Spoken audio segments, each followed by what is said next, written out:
Close your eyes and breathe in. The air is sharp and thin, smelling of frozen pine and ancient earth. You are standing on the edge of a vast white horizon where the sky meets the ice in a blue haze. This is the world of your ancestors tens of thousands of years ago. To your left, a massive glacier towers over the landscape like a mountain of glass. You feel the heavy weight of a reindeer skin cloak across your shoulders, its warmth a fragile shield against biting wind. You see a small plume of smoke rise from a cave entrance, promising a flickering fire and the scent of roasting meat. You are not a visitor here. You are a survivor. Tonight, we travel back to a time when humanity lived in the shadow of the frost, learning how they built a home in the heart of the eternal winter. Imagine you are standing on a gentle slope overlooking a valley that you have known your entire life. The air is crisp, biting at your cheeks with a persistence that feels different than it did when you were a child. It is late autumn, and the sun hangs low in the sky, a pale, milky orb that offers light but very little warmth. You wrap your heavy furs tighter around your shoulders, feeling the coarse hair of the reindeer hide against your skin. You are witnessing a change that is so slow it is almost invisible, yet so profound that it will reshape the very face of the earth. This is not the sudden, world-ending freeze of a storybook or a movie. There are no sudden tidal waves of ice or instant storms that turn the world to glass in a single afternoon. Instead, the Ice Age arrives with a series of quiet, stolen moments. It begins with a summer that feels just a little too short. You notice that the berries in the highland meadows do not quite reach their full sweetness before the first frost nips at their stems. You notice that the mountain peaks, which used to turn green and brown for a few months every year, are now holding on to their white caps through July and August. As the years turn into decades, these small changes begin to accumulate. You might listen to the elders of your tribe sitting around the fire at night. They speak of a time when the winters were shorter and the rivers ran clear of ice for much longer. They remember grand migrations of animals that no longer come this far north. To you, their stories sound like legends, like a dream of a golden world that has faded into a permanent twilight. You realize that the world you inhabit is becoming colder, harder, and more demanding. You look out across the horizon and see the edge of the great ice. It is a massive, silent wall of white and blue that sits far to the north. For generations, your people have known it was there, but it was always a distant thing, a feature of the landscape like a far-off mountain range. Now, however, the hunters report that the wall is moving. It does not move like a landslide or a flood. It moves with the agonizing slowness of a fingernail growing. It advances perhaps 50 feet in a year or maybe just a few inches. But it never retreats. Every winter the snow falls and fails to melt. It packs down layer upon layer, until the sheer weight of it turns the bottom layers into solid, crystalline ice. This is the birth of a glacier, a river of frozen water that flows under its own immense pressure, carving through solid rock and leveling forests as if they were nothing more than dry grass. You can feel the landscape changing beneath your feet. The lush forests that once covered the valley are beginning to thin. The deciduous trees, the ones with broad leaves that turn gold and red, are struggling to survive the prolonged freezes. They are being replaced by hardy conifers, by spruce and pine that can withstand the weight of the snow on their boughs. Even these are becoming stunted.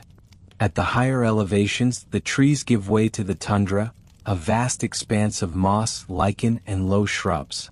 This is a landscape that is being stripped down to its essentials.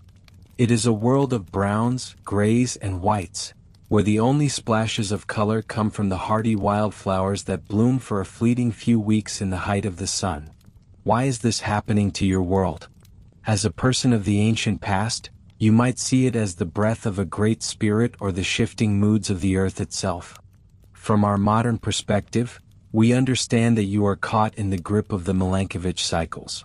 These are the subtle, rhythmic changes in the way the Earth moves through space. Every 100,000 years or so, the shape of the Earth's orbit around the Sun shifts from a circle to a slight oval.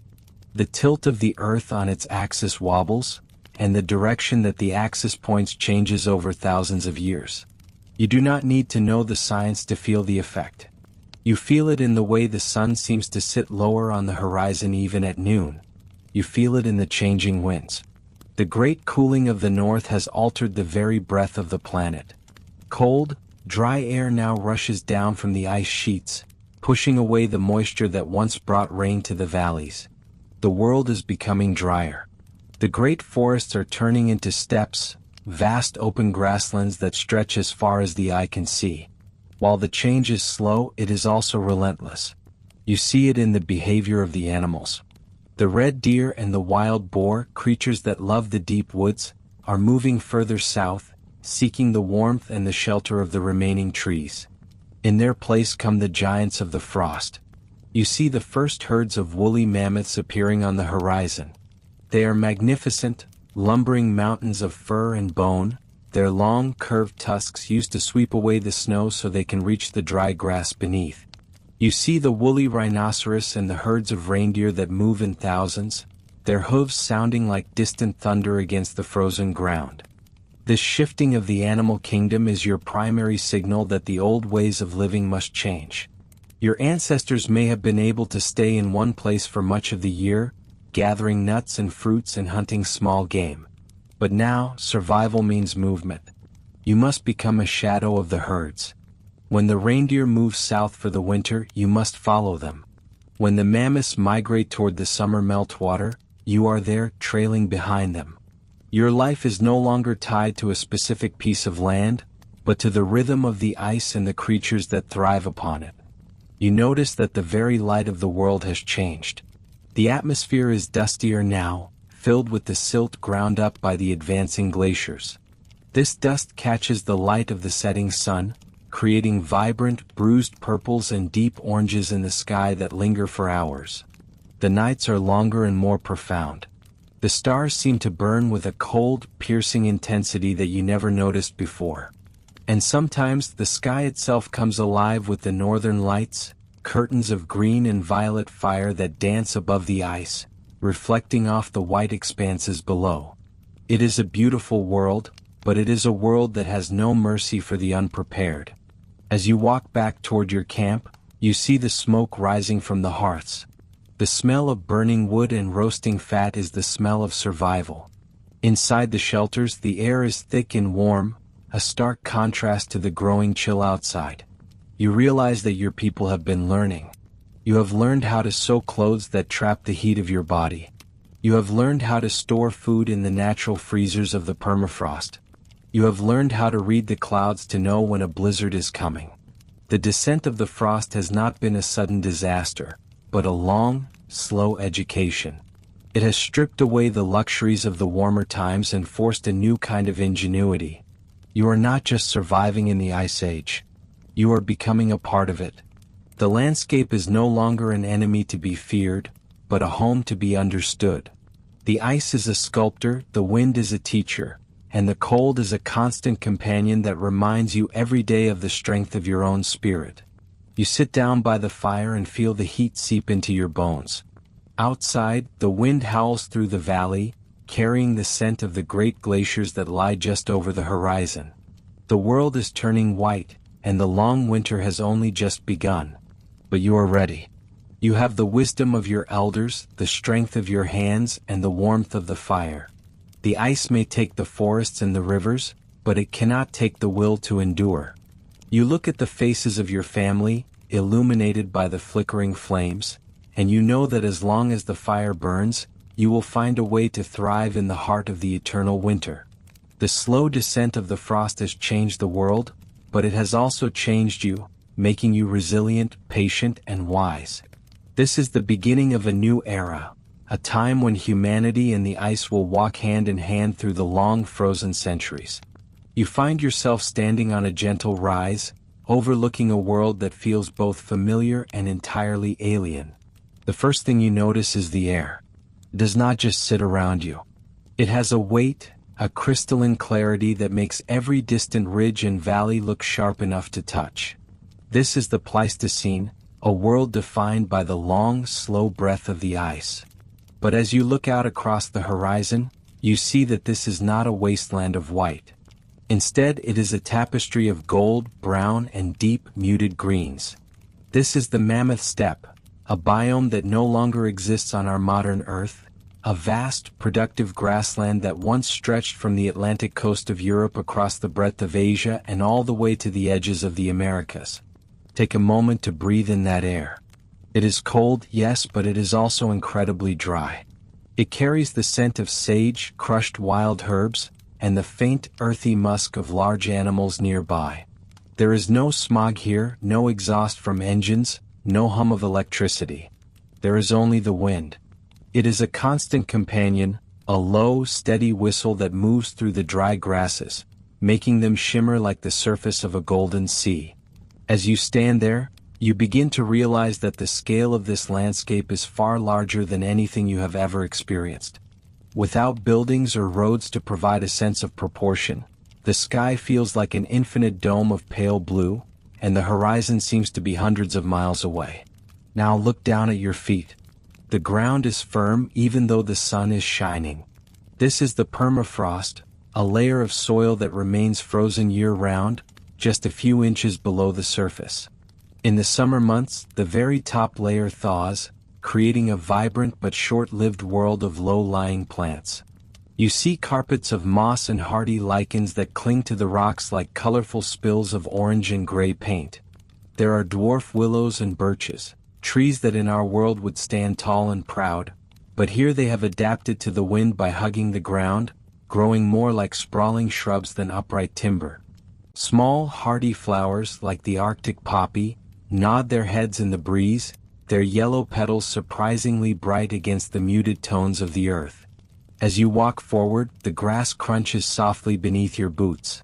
It is a sound that echoes in the stillness. You are walking through a graveyard and a nursery all at once. The nutrients in this soil are rich, kept in place by the cold, supporting a density of life that is difficult to imagine. In the distance you see a movement. It is slow and rhythmic. You pause, shading your eyes against the low-hanging sun. A herd of woolly mammoths emerges from a fold in the land. They are the true kings of this landscape. From this distance they look like boulders that have suddenly decided to walk. Their coats are a deep, shaggy reddish-brown, hanging in long, thick mats that nearly touch the ground. These coats are masterpieces of evolution, consisting of a dense, woolly underlayer and long, coarse guard hairs that shed the wind and the snow. As they move, you can see the ripple of powerful muscles beneath that fur. They do not hurry. They move with the deliberate, unbothered pace of creatures that have no natural predators to fear, save for the most desperate of lions or the most clever of humans. Listen closely. You can hear the sound of their feeding. It is a rhythmic tearing and grinding as their powerful trunks wrap around clumps of tough grass and pull them from the earth. The mammoths are the gardeners of the steppe.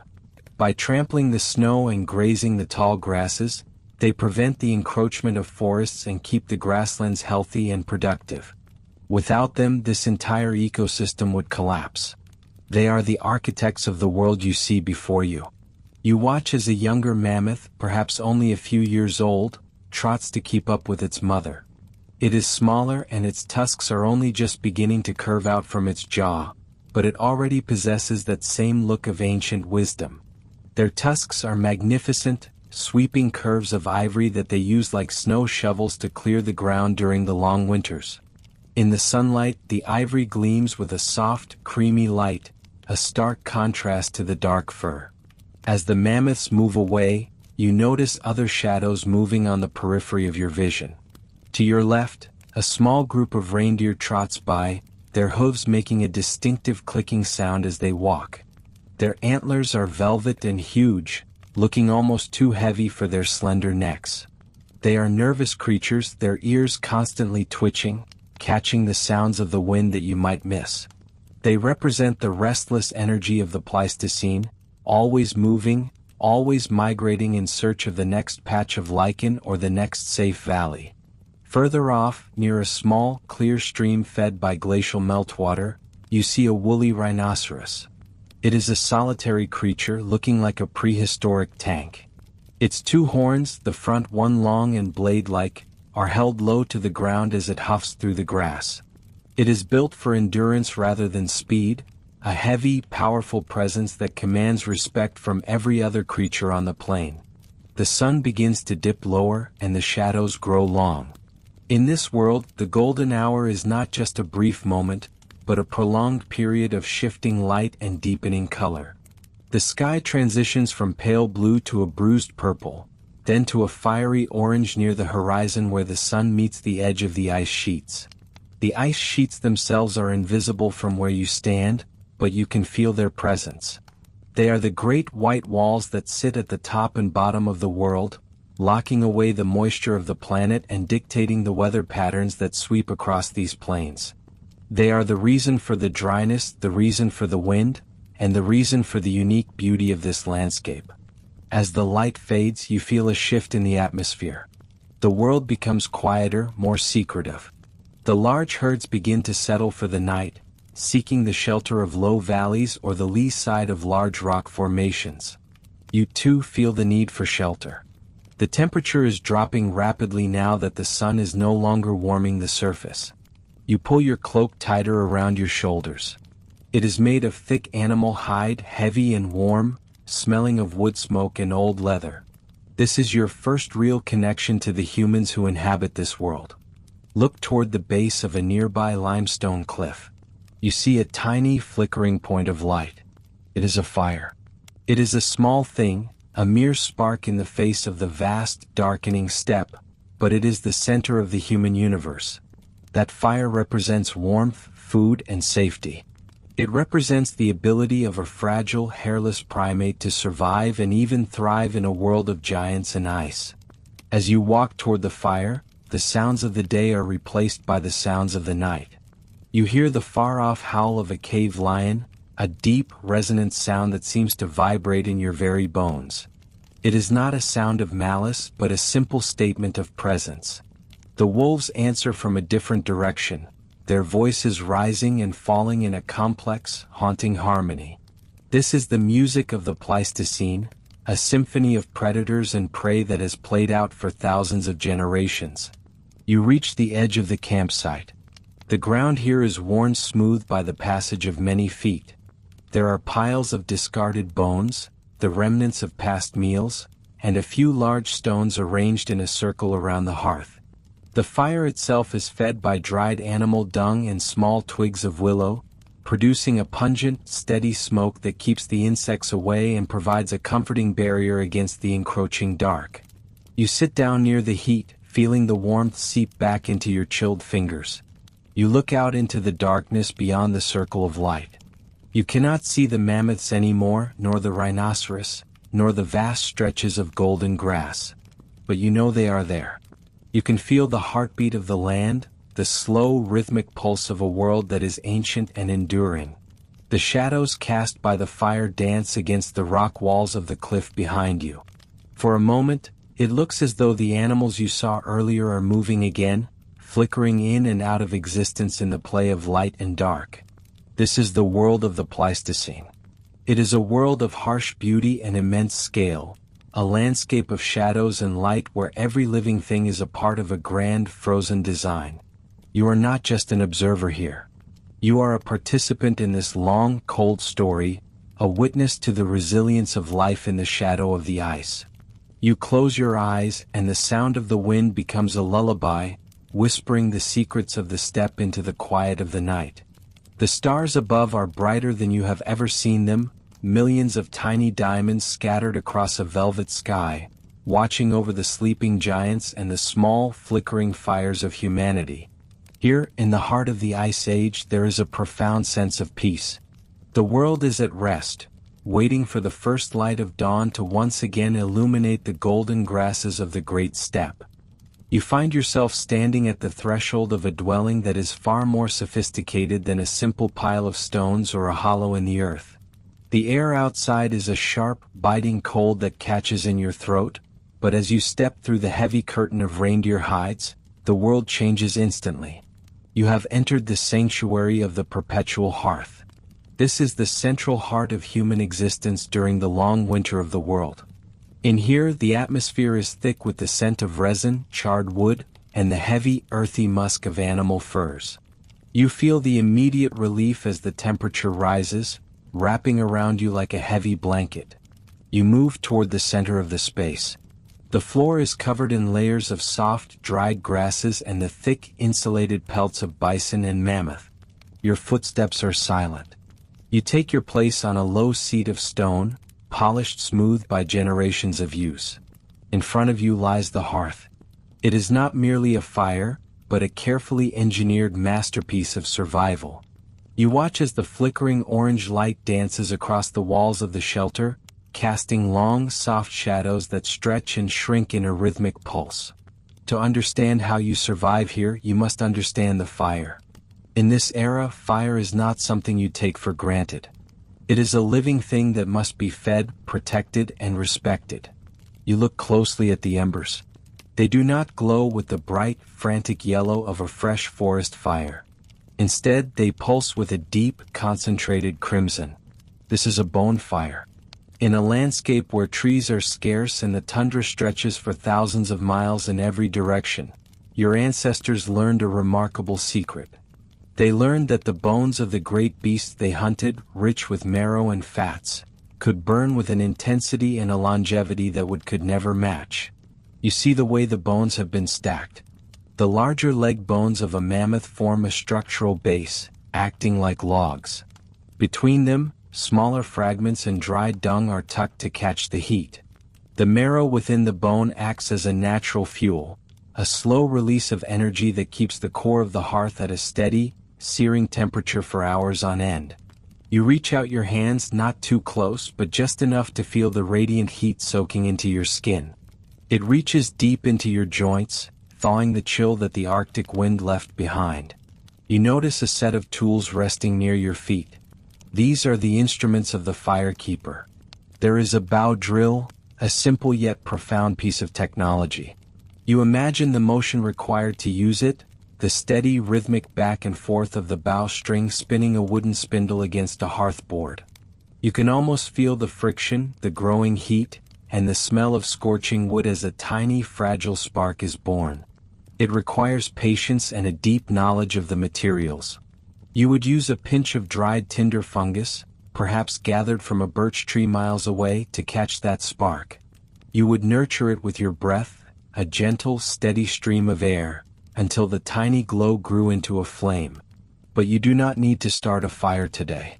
In this community, the fire never truly goes out. You are witnessing the practice of the perpetual hearth. When the group moves, they carry the fire with them. You look at a small, unassuming container made of thick birch bark and lined with cool, damp clay. Inside, nestled in a bed of insulating ash, a single coal remains alive. It smolders slowly, held in a state of suspended animation. This coal is the bridge between yesterday and tomorrow. It represents the continuity of the tribe. To carry the fire is a sacred duty, a responsibility that ensures the warmth of the next camp before the first stone is even laid. The light in the room is soft and amber. It softens the edges of the world. You look around at the interior of the shelter. Because of the hearth, this space is not just a place to sleep, but a workshop and a gallery. In the flickering glow, you see the silhouettes of people engaged in the quiet tasks of the evening.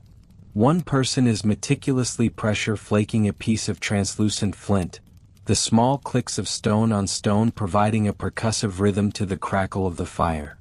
Another is using a needle made of bone, fine and sharp as a thorn, to stitch together layers of waterproof hide. The fire provides the light they need for this precision work. Without it, the long nights of the Ice Age would be a vacuum of unproductive darkness. Here, the hearth extends the day. It gives you the gift of time. You begin to notice the way the fire changes the social fabric of your life. In the vast, frozen emptiness outside, you are a small, solitary figure. But here, drawn toward the heat, you are part of a circle. The hearth is the great equalizer. Everyone must face the fire to stay warm, and in doing so they face each other. You see the elders leaning back against the curved mammoth tusks that support the roof, their faces etched with the stories of many winters. They speak in low melodic tones. Their voices are a steady hum, a narrative thread that weaves through the sound of the wind. They are sharing the history of the hunt, the movements of the herds, and the secrets of the landscape. The smoke from the fire rises in a thin, elegant column toward a small opening in the apex of the roof. You follow its path with your eyes. It carries with it the redundant heat and the various scents of the evening meal. You see a large stone slab resting near the edge of the embers. On it, strips of meat and fat are sizzling quietly. The fire does more than provide warmth and light. It is your primary tool for health. It breaks down the tough fibers of the meat, making it easier to digest and freeing up energy for your body to maintain its own internal temperature. It purifies the water you melt from the snow. It is the foundation of your physical strength. As you sit there, you feel a profound sense of security. The fire is a barrier. Beyond the circle of light, the predators of the Pleistocene roam the darkness. You know that the cave lion and the giant hyena are out there, their eyes adapted to the gloom. But they fear the flame. The hearth creates a perimeter of safety, a golden bubble in which you can let down your guard. You feel your shoulders drop. Your breathing slows, matching the steady rise and fall of the embers. You look down at the hearth again and notice the layers of ash. To an archaeologist in the distant future, these layers will be a calendar. Each thin veil of white and gray represents a day, a week, a season of survival. You see the charred remains of a pine cone, perhaps tossed into the flames by a child just to watch the way it flared and sparkled. These small moments are captured in the hearth. It is the repository of your daily life. The heat is hypnotic. You watch a small pocket of resin in a piece of kindling begin to boil. It creates a tiny rhythmic hissing sound, like a miniature steam engine. Then it bursts into a bright, clear flame that illuminates a small patch of the wall. You see a series of markings there, perhaps tallies or simple drawings made with a charred stick. They are illuminated for a moment and then fade back into the warm twilight as the flame dies down. You lean back into the furs. The texture is coarse but comforting, a reminder of the animals that provide everything you need. The hearth is the place where you process these gifts. It is where you dry the sinew for cordage and where you temper the wooden shafts of your spears to make them hard and straight. Every piece of technology you possess has been touched by the fire. The world outside is a kingdom of ice, thousands of feet thick in places, heavy enough to crush the very crust of the earth. But in here, in this small circular space defined by the glow of the bone fire, you have created a different world. You have mastered the element of heat. You have turned the darkness into an opportunity for connection and creation. You feel a deep sense of gratitude for the keeper of the fire, the one who watched the embers while you slept, the one who knew exactly when to add another bone or a handful of dried moss. Your eyes grow heavy as you watch the pulsing red heart of the hearth. The shadows on the ceiling seem to move in a slow, graceful dance, mimicking the swaying of the distant, frozen forests. The sound of the wind is now just a distant memory, a white noise that only serves to make the interior feel more intimate, more permanent. You are safe. You are warm. The fire is steady. It will endure until the morning and the day after that, and for as long as the ice holds the world in its grip. The perpetual hearth remains the center of all things, a small, stubborn spark of humanity in the heart of the great cold. The rhythm of the fire becomes your own rhythm. The soft crackle, the shifting of the coals, the gentle sighs of the people around you. You are sinking deeper into the furs, the warmth radiating through the floor and into your body. The circle of the hearth is the circle of life itself, and for tonight, it is all you need to know. Your mind drifts, following the smoke as it climbs toward the stars, leaving the glowing embers to watch over the stillness of the lodge. You step out from the shelter of the flickering fire and find yourself standing upon a vast rolling plain of the Eurasian steppe. The air here is thin and crisp, carrying the scent of dry grass and the distant, metallic promise of snow. Above you, the sky is a deep velvet curtain, but your eyes are drawn toward the horizon where a cluster of strange, domed shapes rises from the frozen earth. These are not hills and they are not simple tents. As you walk toward them, The crunch of the permafrost beneath your boots provides a rhythmic accompaniment to the low whistle of the wind. You are approaching a village of mammoth bone dwellings, perhaps the most ingenious and resilient structures ever conceived by the human spirit during the long nights of the Pleistocene. As you draw closer, the scale of these structures begins to reveal itself. From a distance, they looked like white mounds, but up close, you see the intricate and deliberate geometry of their construction.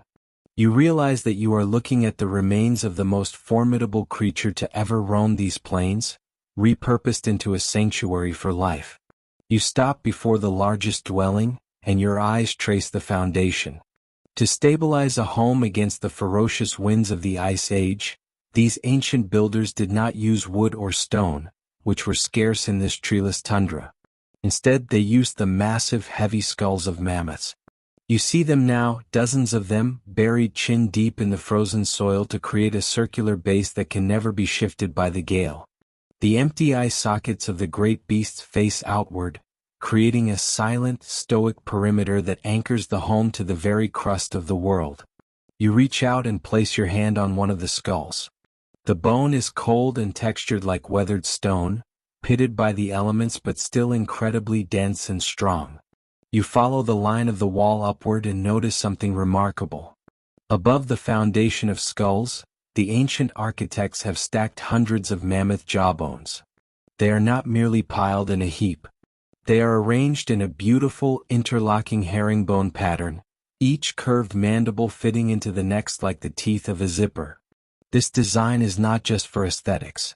You can feel the structural integrity it provides, distributing the weight of the roof evenly down to the foundation. It is a masterpiece of engineering, a puzzle of ivory and bone that has been solved with surgical precision. You look toward the top of the structure, where the walls begin to curve inward to form a dome.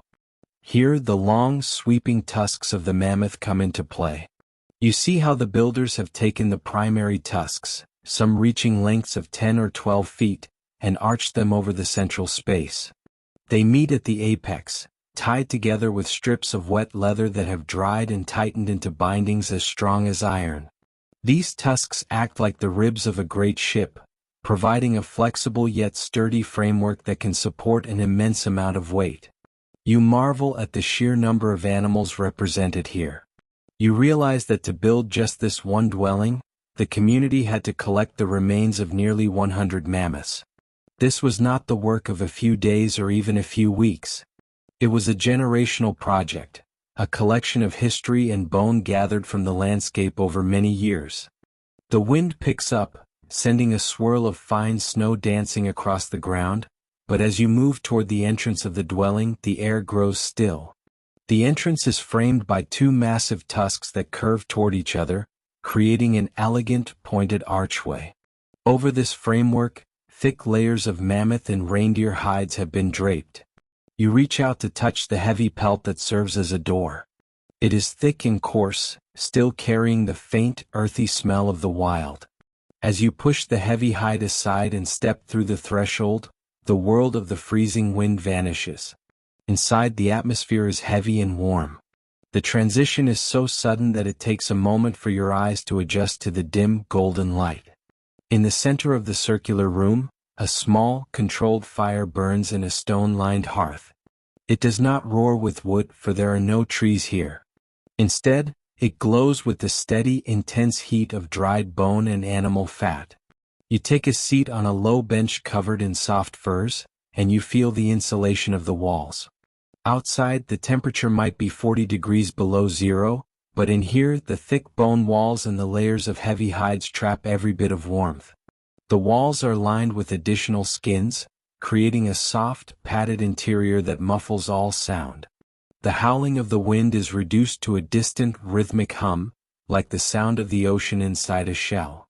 You look around the interior and notice how organized and intentional every inch of the space is. This is not a temporary camp. It is a permanent home.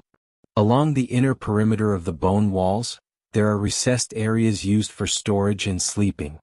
You see tools carved from flint and antler resting on small ledges. You see piles of dried meat and pouches of berries preserved in fat, hanging from the tusk rafters. Everything has its place. The symmetry of the bone architecture creates a sense of calm and order. You realize that for the people living here, the mammoth was not just a source of food. It was their entire world. It provided their clothing, their tools, their fuel, and ultimately, the very walls that kept death at bay. You lean back against the furs and look up at the ceiling. Through the gaps in the hides near the top of the dome, you can see a tiny sliver of the night sky. The tusks overhead seem to reach toward the stars, like white fingers pointing at the cosmos. You think about the immense labor required to move these bones. A single mammoth skull can weigh several hundred pounds. Moving 90 of them to this specific spot, along with hundreds of jawbones and rib bones, required a level of social cooperation and planning that is breathtaking to contemplate. You imagine the hunters and the gatherers, the elders and the children, all working together to drag these heavy relics across the snow, building a fortress of ivory in the middle of a frozen wasteland. There is a profound sense of safety in this place. You feel protected not just from the cold, but from the vastness of the empty steppe. The circular shape of the dwelling is comforting. It has no corners for the shadows to hide in, and its aerodynamic profile allows the wind to flow over it rather than pushing against it. It is a shape borrowed from nature, resembling the very skulls it is built upon. You realize that these people did not see themselves as separate from the world around them. They were part of the landscape, and their homes were a physical manifestation of their relationship with the animals they shared it with. As you sit in the silence, you notice the details of the bone surfaces around you. Some of the mammoth tusks have been engraved with delicate lines, depicting the animals themselves or perhaps the patterns of the stars. In the flickering firelight, these engravings seem to move, the mammoths on the walls marching in a slow, eternal procession around the room. You feel a deep connection to the people who sat where you are sitting now, thousands of years ago. They watched these same shadows. They felt this same warmth. They listened to the same wind. The fire in the hearth settles, the glowing bone embers casting a soft amber light across the room. You feel the weight of the day leaving your limbs. The air is still, and the insulation of the mammoth hide keeps the outside world at a vast distance.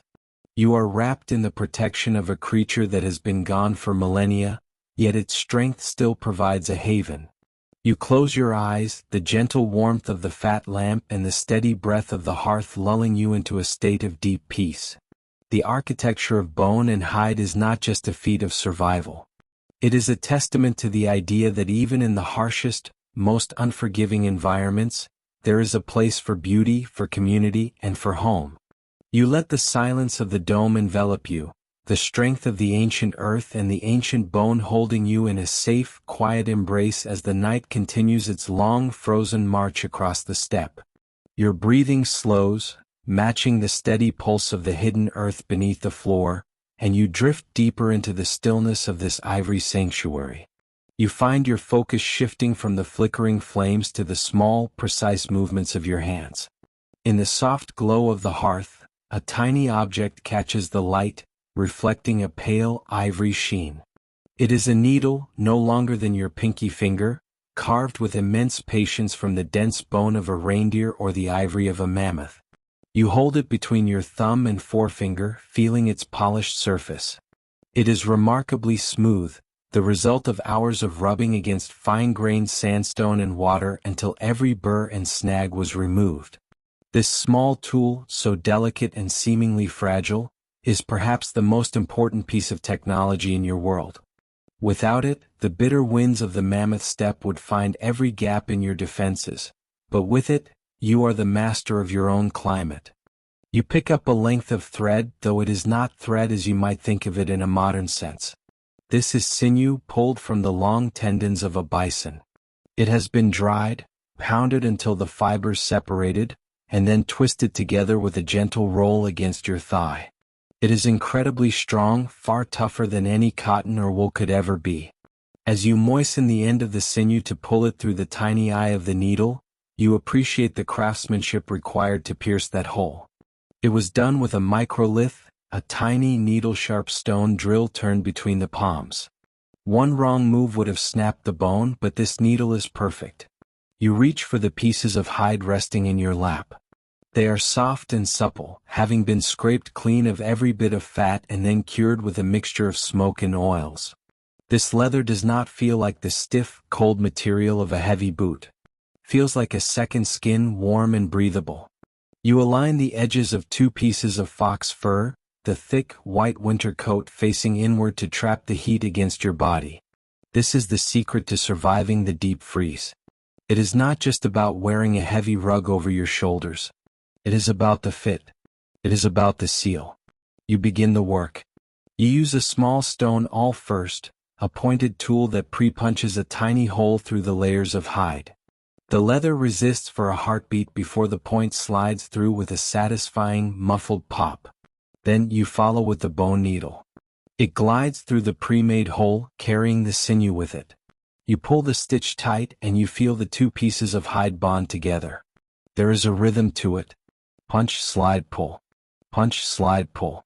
The sound is a soft, repetitive hiss of thread against leather, a quiet percussion that anchors you to the present moment. Around you, others are engaged in the same quiet labor. The shelter is filled with the low murmur of conversation, but mostly it is filled with this shared rhythmic work. In the Ice Age, sewing is not a chore, it is a communal ritual of safety. As you work, you realize that you are creating a microenvironment. You are building a suit of armor against the molecules of the air. By tailoring the sleeves to your wrists and the hem to your waist, you ensure that the warm air heated by your own skin cannot escape. You are creating a pocket of the tropics that you will carry with you into the heart of the blizzard. You think about the ingenuity of the hood you are finishing.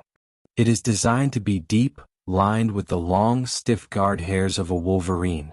These specific hairs are miraculous because they do not collect frost from your breath. On a day when the temperature drops so low that the very air seems to shatter, your breath would normally turn to ice on your collar, eventually freezing your skin. But the wolverine fur sheds the moisture, keeping your face clear and dry. Every stitch you place is a calculated decision for survival. The needle feels warm in your hand now, having taken on your body heat. You move your fingers with a practiced ease, enjoying the tactile sensation of the grain of the leather. You can feel the difference in the thickness of the hide, knowing which parts came from the sturdy back of the animal and which came from the more flexible underbelly. You choose your pieces carefully, placing the toughest leather where the wear will be greatest, at the elbows and the knees. As the stack of completed stitches grows, the garment begins to take on a three-dimensional shape. It is no longer just a flat skin. It has volume. It has a soul. You hold it up and the firelight plays across the seams. They are beautiful in their utility.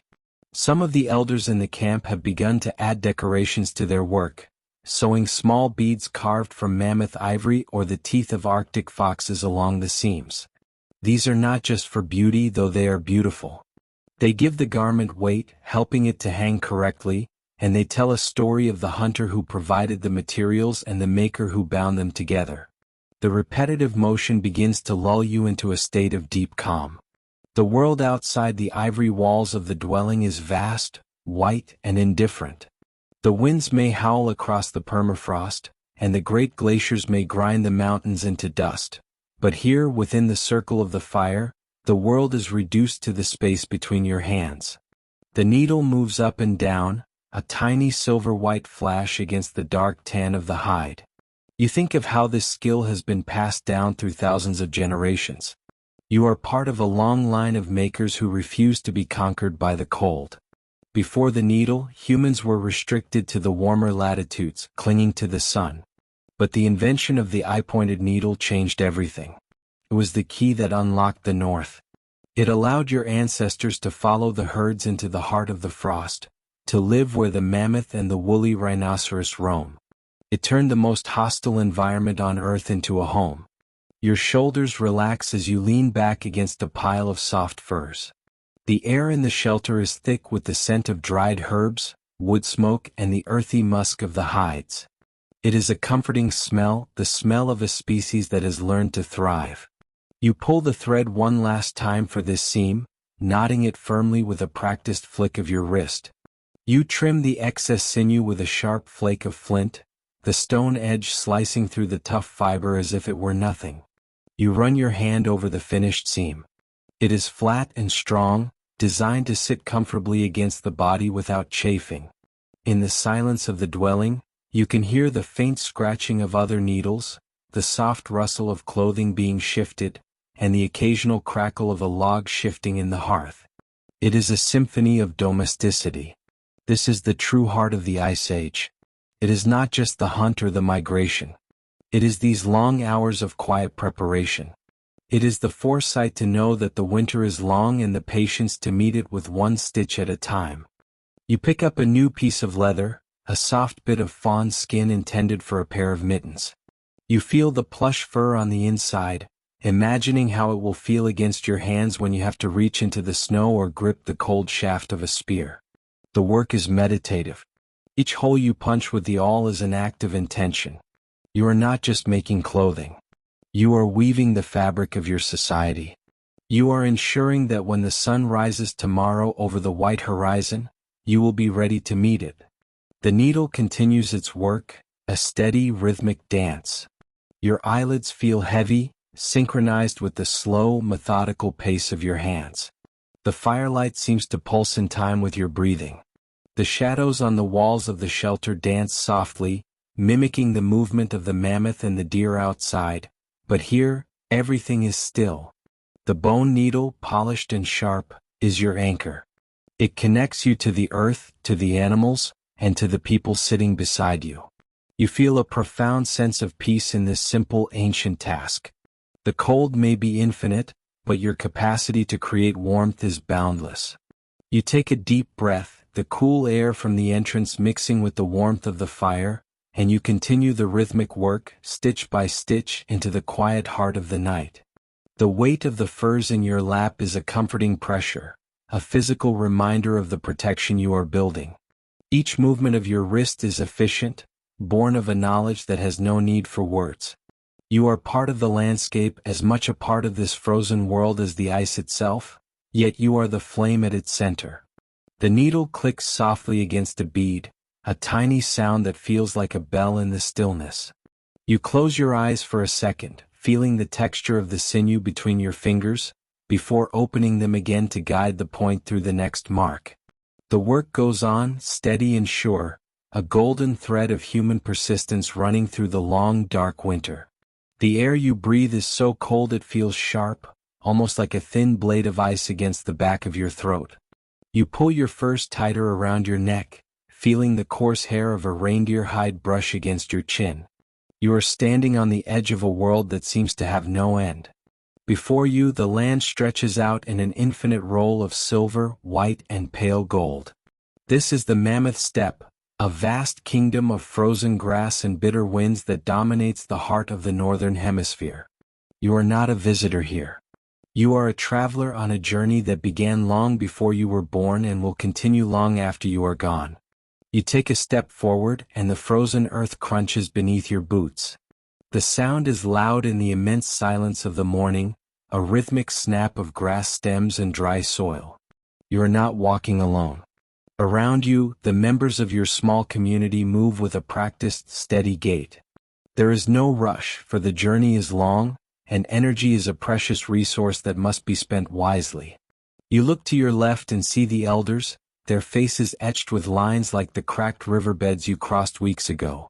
They walk with the help of stout wooden staves, their eyes fixed on the horizon. To your right, the younger ones carry bundles of dried meat and rolled skins, their movements fluid and strong. Everyone knows their place in the line. Everyone knows the rhythm of the trail. Far ahead of you, the reason for your journey moves in a slow, undulating wave. A herd of woolly mammoths is cresting a low ridge, their massive shapes silhouetted against the pale, low-hanging sun. From this distance they look like boulders that have somehow learned to walk. Their long, curved tusks catch the light, glinting like polished bone. You follow them because they are the masters of this landscape. They are the pathfinders. Their massive feet crush the thickest snow and break the toughest ice, creating a trail that is easier for you to follow. Where the mammoths go, life follows. They know where the hidden springs remain unfrozen. They know where the wind has swept the snow away to reveal the sweet, dried grasses underneath. As you walk, you notice the subtle changes in the ground. The steppe is not a flat wasteland. It is a complex tapestry of life.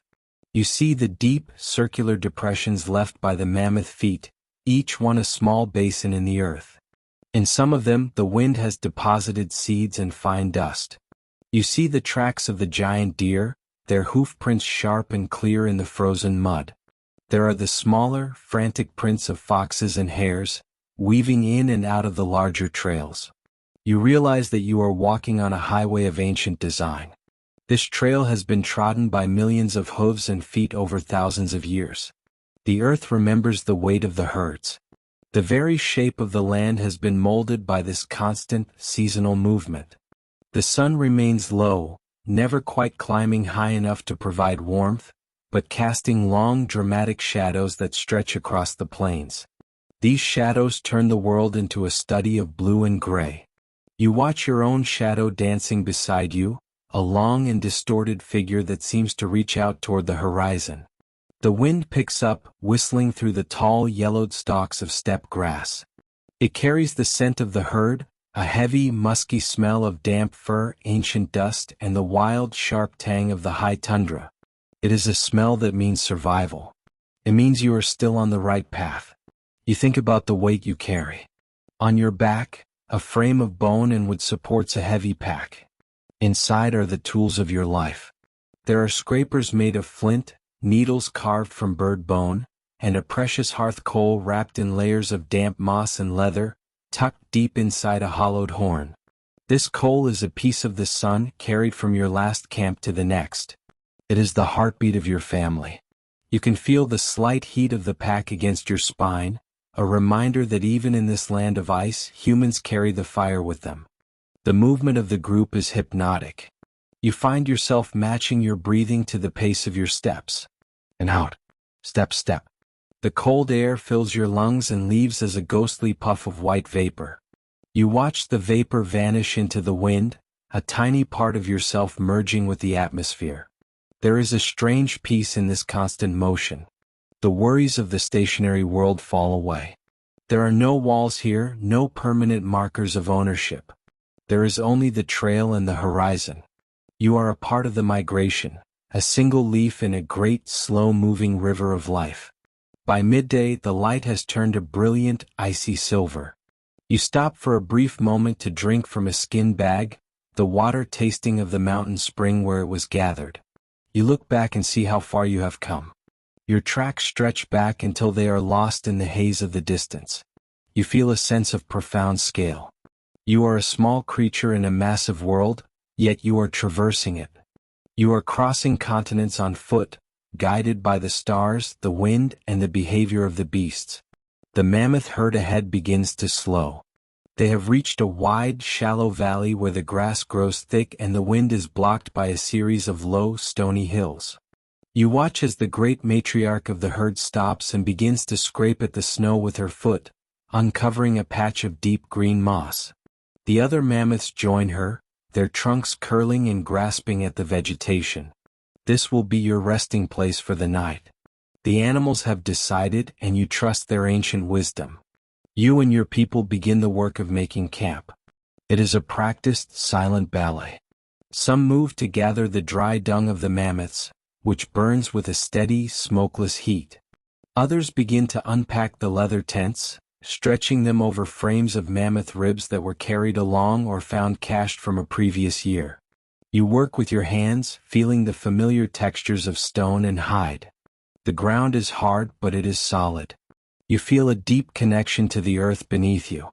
It is the same earth that supported your ancestors on this same trail 10 generations ago. As the sun dips toward the horizon, the sky erupts in colors that seem too vibrant for such a cold world. Deep violets, fiery oranges, and bruised purples streak across the heavens. The mammoths stand like statues in the fading light, their long hair blowing in the evening breeze. You sit by the small fire, watching the orange glow reflect in the eyes of your companions. The smell of roasting meat begins to fill the air, mingling with the scent of the burning dung and the cold night. You look up at the stars as they begin to pierce through the darkening blue. They are bright and steady, far more numerous than they appear in the warmer lands to the south. You know the names of these stars. They are your map. They tell you where the north lies and how many days of walking remain before you reach the sheltered valleys of the coast. You feel a sense of safety in their presence. They are the same stars that watch over the mammoths, the reindeer, and the wolves. The trail is not just a path across the ground. It is a link between the past and the future. By following these tracks, you are ensuring that your children will know the way. You are teaching them how to read the clouds, how to listen to the ice, and how to respect the great animals that make human life possible in this frozen era. The migration is a conversation between the species, a silent agreement to move together across the face of the world. Tonight, you will sleep deeply, wrapped in the warmth of your furs and the presence of your kin. The sound of the mammoths grumbling in the dark will be your lullaby. Tomorrow, when the first pale light touches the tops of the hills, you will rise. You will pack your hearth coal, shoulder your burden, and find the tracks in the snow once again. The trail is waiting, and the great migration continues, a slow and beautiful dance across the white expanse of time. You close your eyes, the rhythm of the day still pulsing in your feet, and let the silence of the ice age wrap around you like a heavy, comforting blanket. Under the watchful eyes of the stars, the world keeps turning, and the trail leads ever onward toward the rising sun. You find yourself standing on a vast, windswept plain that seems to have no beginning and no end. The air is crisp and incredibly dry, catching in the back of your throat with a scent of ancient dust and the faint, sweet smell of hardy yellowed grasses. This is not a narrow path or a precarious ledge between continents. Beneath your feet lies a territory hundreds of miles wide, a massive bridge of land that connects two worlds, though you do not think of it as a bridge. To you, this is simply the world. It is a landscape of rolling hills and flat tundra, a place known to history as Beringia. You look down at your feet and see that you are wearing sturdy hand-sewn boots made of caribou hide. They are lined with thick fur that keeps the biting chill of the ground from reaching your skin. Every step you take makes a soft, rhythmic crunching sound as you press down on the frost-covered vegetation. The ground is firm, held together by the permafrost that sits just beneath the surface, a frozen foundation that has supported your people for generations. You are part of a small group, a family unit moving with a quiet, practiced efficiency. There is no shouting and no hurried movements. In this environment, every ounce of energy is precious, and silence is a companion that you have learned to embrace. The horizon is immense. Because the air is so cold and lacks moisture, the visibility is staggering. You can see mountains in the far distance, their peaks jagged and white against the sky of the deepest, clearest blue. The sun sits low on the horizon, casting long, dramatic shadows across the steppe. It provides a pale, golden light that does not offer much warmth, but it guides your way. You are not walking toward a specific destination on a map, for maps do not exist yet.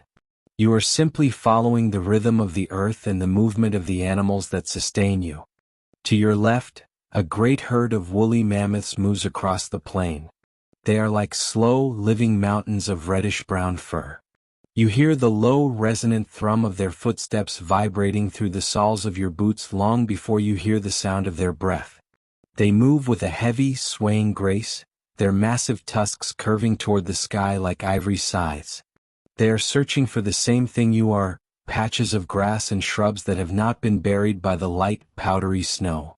You watch them with respect, knowing that their presence means there is life in this frozen expanse. As you continue your march, you notice the unique plants that grow in this high cold desert. There are no towering forests here. The trees you encounter are stunted, gnarled willows and birches that barely reach your knees, clinging to the earth to avoid the worst of the wind. Most of the ground is covered in a mosaic of mosses, lichens, and resilient sedges. These plants are the engine of this world, turning the meager sunlight into food for the bison, the horses, and the mammoths that in turn provide for you. You reach down and brush your gloved hand against a patch of silver-green lichen, feeling its brittle texture. It is a small, quiet life form that survives where nothing else can. The wind picks up, a steady, persistent hum that whistles past your fur-lined hood. It carries the faint tang of salt, a reminder that somewhere far to the north and south, the great oceans have retreated. Because so much of the world's water is locked away in the massive ice sheets that cover the northern parts of the continents, the sea levels have dropped by hundreds of feet. The floor of the sea has become a vast grassland, a hidden kingdom revealed by the cold. You are walking on what used to be the bottom of the ocean, a secret world of plains and valleys that will one day be reclaimed by the waves, but for now, it is your sanctuary. You adjust the heavy pack on your back. It is made of a wooden frame draped with animal skins, holding the essential tools of your existence. You carry dried meat, scrapers made of flint, and needles carved from the fine bones of birds. Everything you own is designed to be portable and durable. The march is not a sprint, it is a way of life.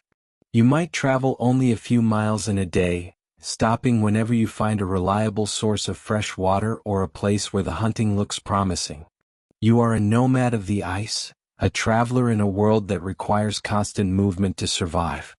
As the pale sun begins to dip even lower, the sky transforms into a canvas of soft pinks, violets, and deep oranges. The cold intensifies, a sharp, physical presence that settles over the land like a heavy blanket. You and your group begin to look for a place to make camp. You find a shallow depression in the lee of a low hill, offering some protection from the wind. There are no stones to build a wall, so you use what the land provides. You work together to set up a shelter made of mammoth ribs and thick hides, a structure that is both light and incredibly strong. Inside the shelter, the air begins to still. You help to kindle a small fire using dried dung and small twigs of dwarf willow.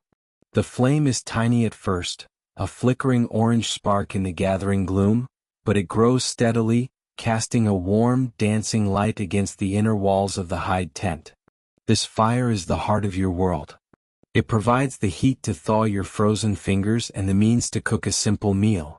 As you sit by the hearth, you feel the tension of the long day's march begin to leave your muscles. The sound of the wind outside is muffled now, a distant, lonely howl that only serves to make the interior of the tent feel more secure. You share a meal of dried bison meat and fat, eating slowly and savoring the richness that will fuel your body through the freezing night. There is very little conversation, only the occasional murmur of a voice or the soft rustle of furs as someone shifts their position. You are all deeply attuned to one another, a bond forged by the shared necessity of survival. In this vast, empty land, your small group is everything. You are the only humans for perhaps hundreds of miles, a tiny pocket of warmth and consciousness in a frozen wilderness. Outside, the stars begin to emerge, appearing one by one in the darkening vault of the sky. Without the interference of artificial light or moisture in the air, they are brilliant and piercing, looking like shards of ice scattered across a black velvet cloth. You can see the great river of the Milky Way stretching from horizon to horizon, a glowing path that seems to mirror the journey you are taking across the land. The stars are your clocks and your maps, their positions telling you the season and the direction of the lands that lie ahead. The silence of the land bridge is profound. It is not a dead silence, but a deep, resonant quiet that seems to vibrate with the age of the earth.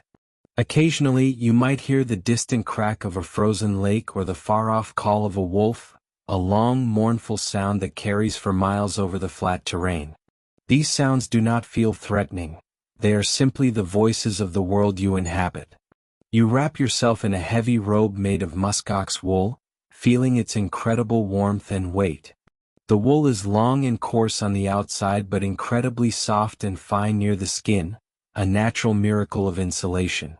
As you close your eyes and prepare for sleep, you think about the land that lies behind you and the land that waits ahead.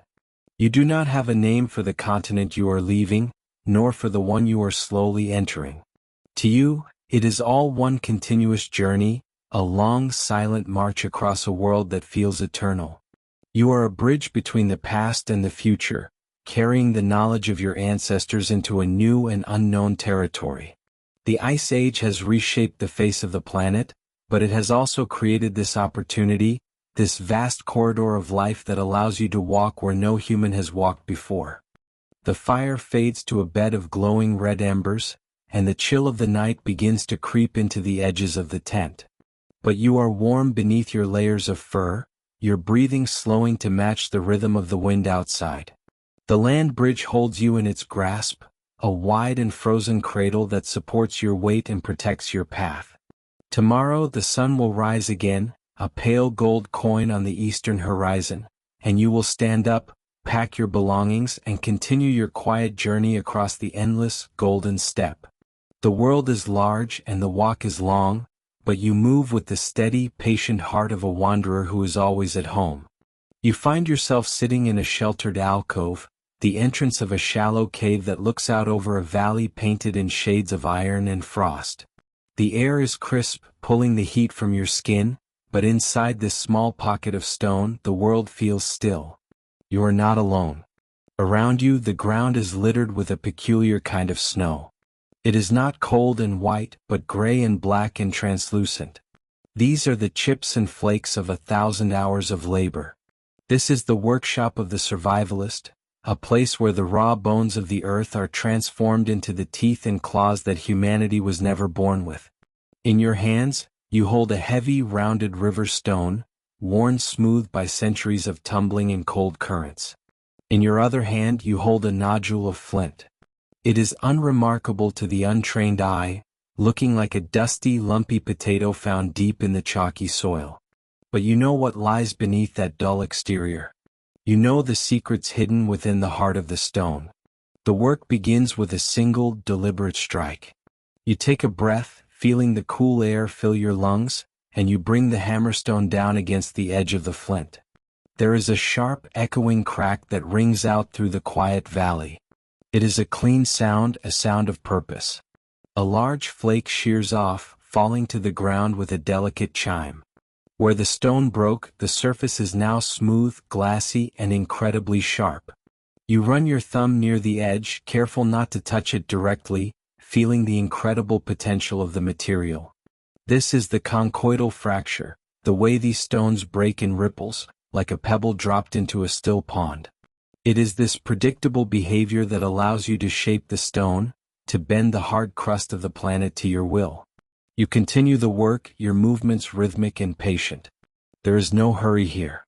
In the Ice Age, haste is a luxury that often leads to failure. Each strike is calculated. You are looking for a specific shape, a specific thickness.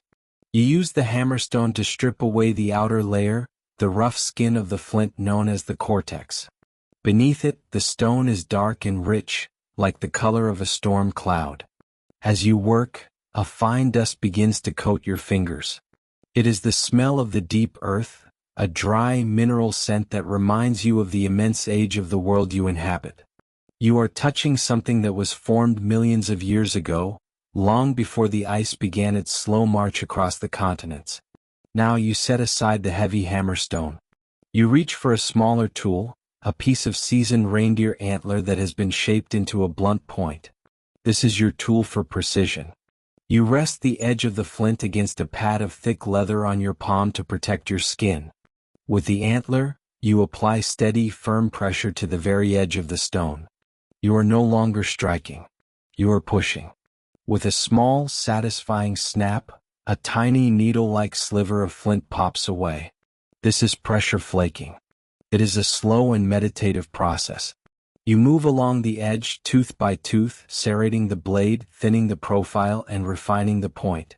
You are creating a tool that can slice through the thickest mammoth hide as easily as a warm breeze moves through tall grass. Think for a moment about the obsidian. You have a small cache of it tucked away in a leather pouch. It did not come from this valley. It traveled hundreds of miles, passed from hand to hand across the tundra, traded for dried meat or warm furs. Obsidian is the glass of the volcanoes, born in the intense heat of the Earth's belly and cooled so quickly that it never had the chance to form crystals. When you hold a piece of it up to the pale sun, it is translucent, a smoky black that looks like trapped shadows. It is even sharper than flint. While flint is sturdy and reliable, obsidian is surgical. A blade of obsidian can be honed to an edge that is only a few molecules thick. It is a precious resource, a gift from the mountains of the south, and you treat it with a reverence that borders on the sacred. As you sit in your workshop, the pile of debitage, the waste flakes of your craft, grows around your feet. To anyone else this might look like trash, but to you, it is a record of your thoughts. Every flake tells the story of a decision made and a challenge overcome. You are thinking about what you need for the coming days. You need scrapers to clean the fat and gristle from the skins of the deer your kin brought back yesterday. A dull scraper is useless, it would only tear the hide. You need a tool with a steep, strong edge that can endure hours of heavy rubbing. You pick up a thick, sturdy flake and begin to bevel the end, turning it into a tool that will help create the warm clothing that keeps the killing frost at bay. You also need arrowheads and spear points. In this frozen world, the distance between you and a predator is the difference between life and death. A spear tipped with your stone is a formidable thing. It gives you the reach of a giant and the sting of a wasp. You spend time crafting the base of a point, creating the notches where the sinew will wrap around to bind the stone to the wooden shaft. These notches must be symmetrical. The balance must be perfect. If the point is uneven, the spear will veer off course in the wind, and the meal you desperately need will vanish into the white haze of the horizon. You work with the focus of a jeweler, even though your hands are calloused and stained with the soot of the hearth. The sound of the wind is picking up now, whistling through the cracks in the cave wall, but you find a strange warmth in your labor. The repetition of the task brings a sense of peace. You are participating in a tradition that stretches back further than memory. Your father showed you these techniques and his mother showed him, and so it goes back into the mists of time. This is the true inheritance of your people. It is not gold or land, but the knowledge of how to turn a rock into a lifeline. You feel a deep connection to the landscape as you work. You understand the hills not just as obstacles to be climbed, but as sources of the stone. You understand the rivers not just as water to be drunk, but as the tumblers that reveal the hidden nodules of chert and jasper. You take a break to stretch your back, looking out at the valley. The shadows are lengthening, turning the snow into a landscape of deep blues and purples. You see the smoke from the main camp rising in a thin, straight line. They are waiting for the tools you are making. Without your work, the hunters cannot hunt, the seamstresses cannot sew, and the fire starters cannot strike the sparks they need. You are the silent architect of their survival. You pick up the stone again, feeling its weight. It is cold, but it warms quickly in your palm, soaking up the heat of your blood. You begin to work on a microblade, a tiny, thin sliver of flint no longer than your fingernail.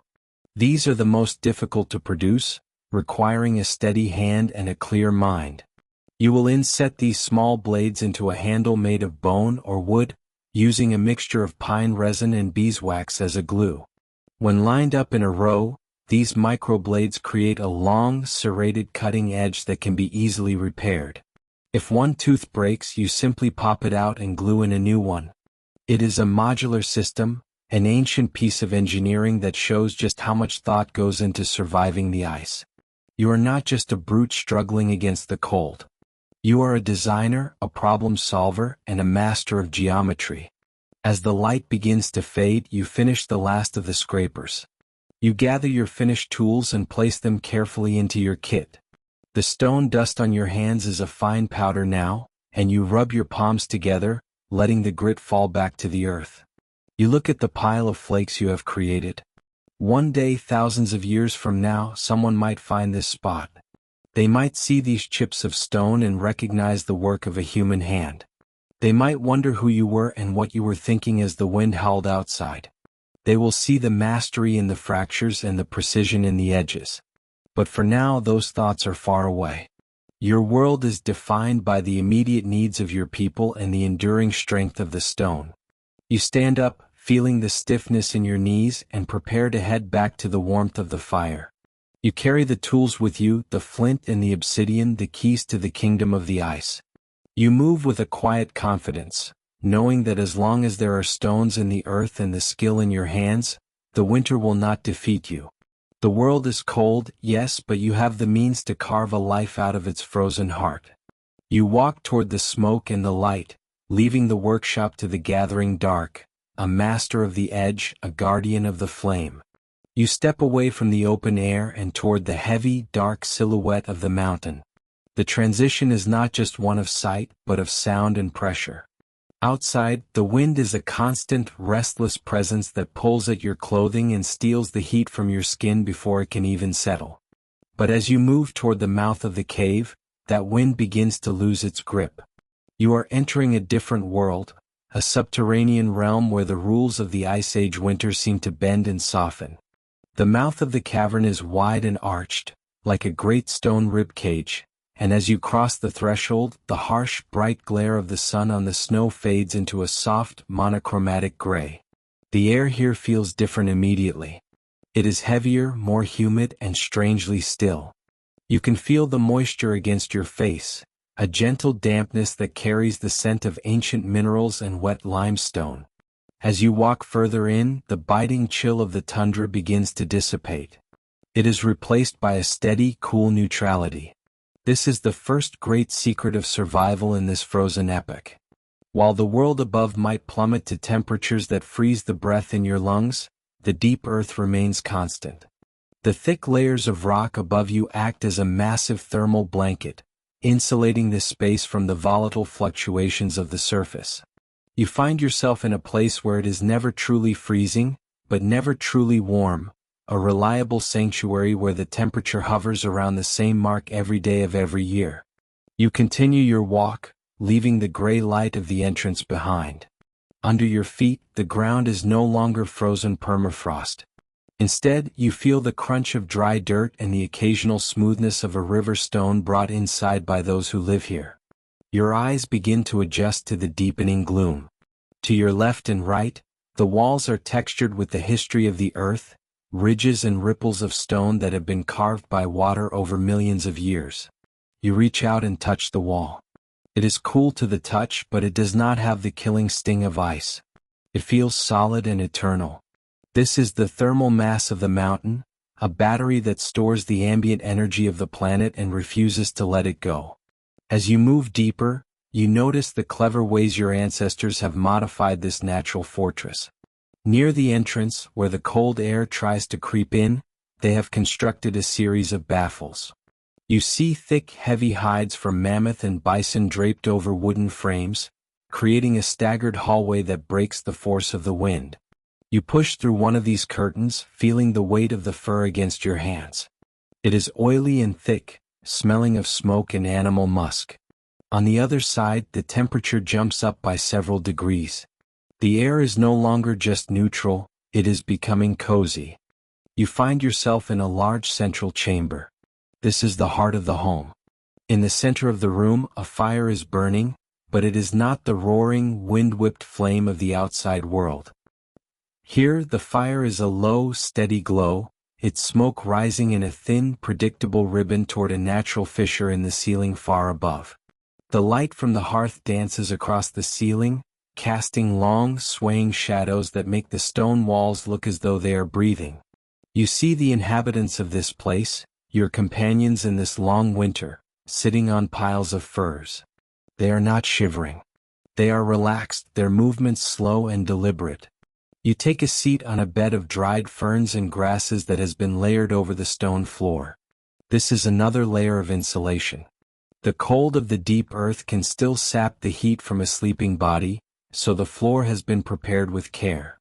Underneath the grass, there are layers of pine boughs that provide a springy, aromatic cushion. On top of the grass are the heaviest furs, their woolly textures trapping pockets of warm air beneath you. As you settle in, you realize that you are perfectly comfortable. The thick walls of the cavern are absorbing the heat from the central fire, slowly warming up until the stone itself begins to radiate a gentle, invisible warmth back into the room. It is a slow process, but once the stone is warm, it stays warm for a very long time. You look around the chamber and notice the organization of this space. It is not just a random hole in the ground. It is a carefully managed environment. In the corners furthest from the fire, where the air is coolest, you see the food stores. Large baskets woven from willow and lined with leather hold dried meats, berries, and nuts. The natural refrigeration of the cave prevents the food from spoiling, while the lack of direct sunlight keeps the vitamins from breaking down. Further back, in a narrower passage where the ceiling drops low, you see the sleeping quarters. This area is tucked away to catch the rising heat from the main chamber, creating a pocket of warmth that stays stable through the night. The silence here is profound. Outside, the world is a cacophony of howling winds and the occasional thunderous crack of a shifting glacier. But here, the only sounds are the soft crackle of the fire and the rhythmic drip of water somewhere deep in the back of the cave. Each drop sounds like a small bell, echoing through the dark passages. This silence is a luxury. It allows the mind to rest, to retreat from the constant state of alertness required on the tundra. You feel the tension leaving your shoulders. In this deep stone cradle, you are safe from the predators that roam the white wastes, and you are safe from the crushing weight of the cold. You watch as a woman nearby works on a piece of clothing. She is using a needle made from a bird bone to stitch a seam of sinew through a piece of reindeer hide. Her movements are rhythmic and peaceful. The light from the fire catches the beads of sweat on her forehead, a testament to how effective this insulation truly is. Even in the heart of an ice age, human ingenuity paired with the natural features of the earth has created a climate where a person can be warm enough to sweat. You realize that the cave is not just a place to hide. It is a workshop, a theater, and a temple. You look up at the walls and see the faint outlines of paintings. In the flickering light, the animals seem to move. Horses gallop across the limestone ripples, and bison appear to heave their heavy chests. These images were not placed here by accident. The deep caverns provided the stability and the time needed for culture to flourish. When you do not have to spend every waking second fighting for warmth, you have the energy to dream and to create. The insulation of the rock provided the foundation for the human spirit to endure. You lean back against a smooth slope of stone. You can hear the distant, muffled roar of a blizzard starting up outside, but it feels like a dream, something happening on another planet. The mountain stands between you and the fury of the elements, miles of solid granite and limestone acting as a shield. You feel a deep sense of gratitude for this space. It is the original architecture, the first home that taught humanity how to master their environment by working with it rather than against it. As the evening wears on, the fire is banked with a layer of ash to keep the coals glowing until morning. The light dims, turning the chamber into a world of soft amber and deep velvet shadows. You pull a heavy mammoth hide over your shoulders, feeling its incredible weight. It smells of wood smoke in the earth. You close your eyes, listening to the steady breathing of the others in the room. The temperature remains perfectly still. The air is calm. The mountain holds you in its grasp, a silent guardian against the ice. You are tucked away in the deep, warm heart of the world, where the winter cannot reach you, and the long night is merely a time for quiet reflection and deep, restorative sleep. You drift off, knowing that when you wake, the stone will still be warm, the air will still be still, and the sanctuary of the deep cavern will remain unbroken. The warmth you felt against your back is not merely the heat of the stone, but the shared presence of others. You are no longer alone in the dark. As your eyes adjust to the low, flickering amber of the hearth, you begin to see the shapes of your kin moving softly around you. This is the heart of the long winter, a season that does not last for months but for lifetimes. Here, beneath the heavy mantle of the earth, the concept of a single day begins to blur. There is only the rhythm of the fire and the steady, communal pulse of the group. You sit on a bed of dried grasses and soft furs, feeling the texture of the animal hides beneath your fingers. The air is thick with the scent of wood smoke, cedar resin, and the earthy musk of the cave. It is a comforting scent, one that signifies safety and the triumph of life over the freezing void outside.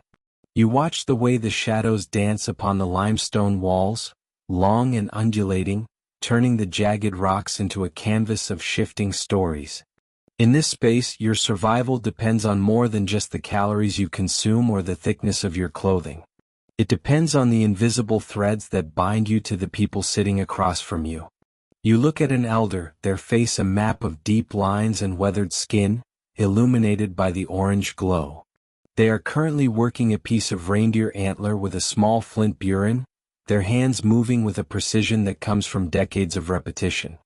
The sound is a rhythmic scraping, a tiny, persistent rasp that fills the silence like a heartbeat. This scraping is the sound of history being made.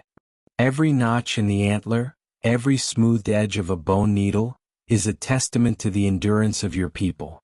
You realize that in the harshness of the Pleistocene, art and utility were never separate. The needle that sews the waterproof parka is as sacred as the pigment used to paint the great bison on the ceiling. Both are tools for survival. Both are ways of saying we were here and we endured. As you watch the elder work, someone nearby begins a low hum. It is a deep, resonant sound that seems to vibrate in your chest. Soon, another voice joins in, then another, creating a tapestry of sound that mimics the wind outside but strips it of its bite. There are no words in this song, only a shared vibration that anchors everyone to the present moment. It is a sonic hearth, a way to keep the mind from wandering too far into the cold. You reach out and pick up a small, smooth stone from the floor. It has been polished by the touch of many hands over many generations. You turn it over in your palm, feeling its weight and its coolness. This stone is a worry stone, a physical anchor for the restless mind. During the long winter, when the blizzard screams across the tundra for weeks on end, the mind can become as fragile as thin ice. The group knows this. They understand that to lose one person to despair is to weaken the entire circle. The communal echoes are not just sounds but actions. You see a mother leaning her head against her child, both of them watching the fire with heavy lids. You see two hunters sharing a piece of dried meat, their movements slow and deliberate to conserve energy. This is a time of profound stillness. Outside, the world is locked in a frozen grip, but inside, the spirit is kept fluid and warm through these small acts of connection. The elder pauses their carving and looks up, their eyes catching the light. They begin to speak, and their voice is like the rustle of dry leaves. They tell a story you have heard 100 times, yet you listen as if it were the first. It is the story of the first fire, or perhaps the story of how the great mammoth led the people to this hidden valley. The narrative does not need to be new to be vital. In fact, its familiarity is its strength. It provides a map of the world that exists beyond the ice, a reminder that the sun will eventually regain its strength, even if that event feels like a dream from another life. As the story unfolds, you find yourself drifting into a state of deep contemplation. You think about the layers of time that exist within these walls. Long before you arrived, others sat in this exact spot, feeling the same heat, hearing the same stories. And long after the ice has retreated and the world has turned green again, these stones will hold the memory of your breath. You are a single note in a vast, ongoing symphony of human resilience.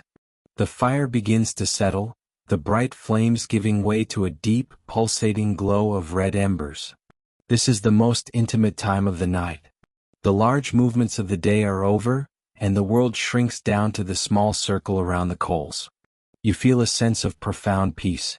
In the modern world, the dark is often something to be feared or pushed away with artificial light, but here the dark is a blanket. It is a space for dreaming and for the quiet work of the soul. You watch the way a young person across the circle is practicing a complex knot with a length of sinew. Their brow is furrowed in concentration, their tongue poking out slightly at the corner of their mouth.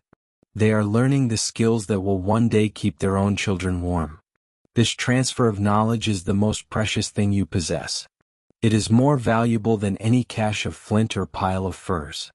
It is the collective memory of how to thrive in a world that is indifferent to your existence. You lean back against the stone, feeling the solidity of the earth behind you.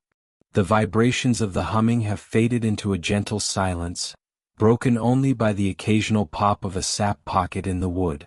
You look up at the ceiling, where the faint outlines of painted horses seem to gallop through the flickering light. They are beautiful, but they are also a language. They tell of the movements of the herds, the changing of the seasons, and the spirit of the land. They are the echoes of those who saw the world when it was raw and new. In this communal space, you are reminded that you do not have to carry the weight of the winter alone. When your flame burns low, the person next to you offers theirs. When you forget the words to the old songs, the elders remember them for you. It is a delicate balance of giving and receiving, a social ecology that is as finely tuned as the ecosystem of the tundra itself. The air in the cave is still, protected from the howling gales that scour the landscape outside. You imagine the miles of ice stretching out in every direction, a white, silent desert. It is a terrifying thought, yet here, wrapped in the warmth of your community, that terror is held at bay. You are part of a living fortress. As sleep begins to pull at the edges of your consciousness, you feel a deep gratitude for the simple things. The warmth of a fire. The weight of a fur. The sound of a companion breathing nearby. These are the foundations of civilization. Long before we built cities of glass and steel, we built these sanctuaries of light and sound. We survived the ice not because we were the strongest creatures, but because we were the most connected. You close your eyes, the orange glow of the embers still visible through your eyelids. The rhythmic scraping of the elder has stopped, and they too have settled in for the night. The cave is quiet now, filled only with the soft sounds of a group at rest. You feel the slow rise and fall of your own chest, matching the pulse of those around you. You are safe. You are warm. You are part of the long, unbroken line of those who endured.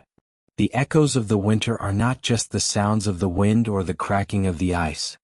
They are the whispers of the ancestors, the laughter of the children, and the steady, quiet resolve of a people who refuse to be extinguished. As you drift deeper into the soft embrace of sleep, you carry these echoes with you. They are the lullaby of the Ice Age, a song of survival that has been sung for thousands of years, and will continue to be sung as long as there is a fire to gather around and a story to be told. You let the darkness take hold, knowing that you are held by the stone, by the fire, and by the presence of your kin. The long winter continues outside, but inside, the light of the human spirit remains steady and bright.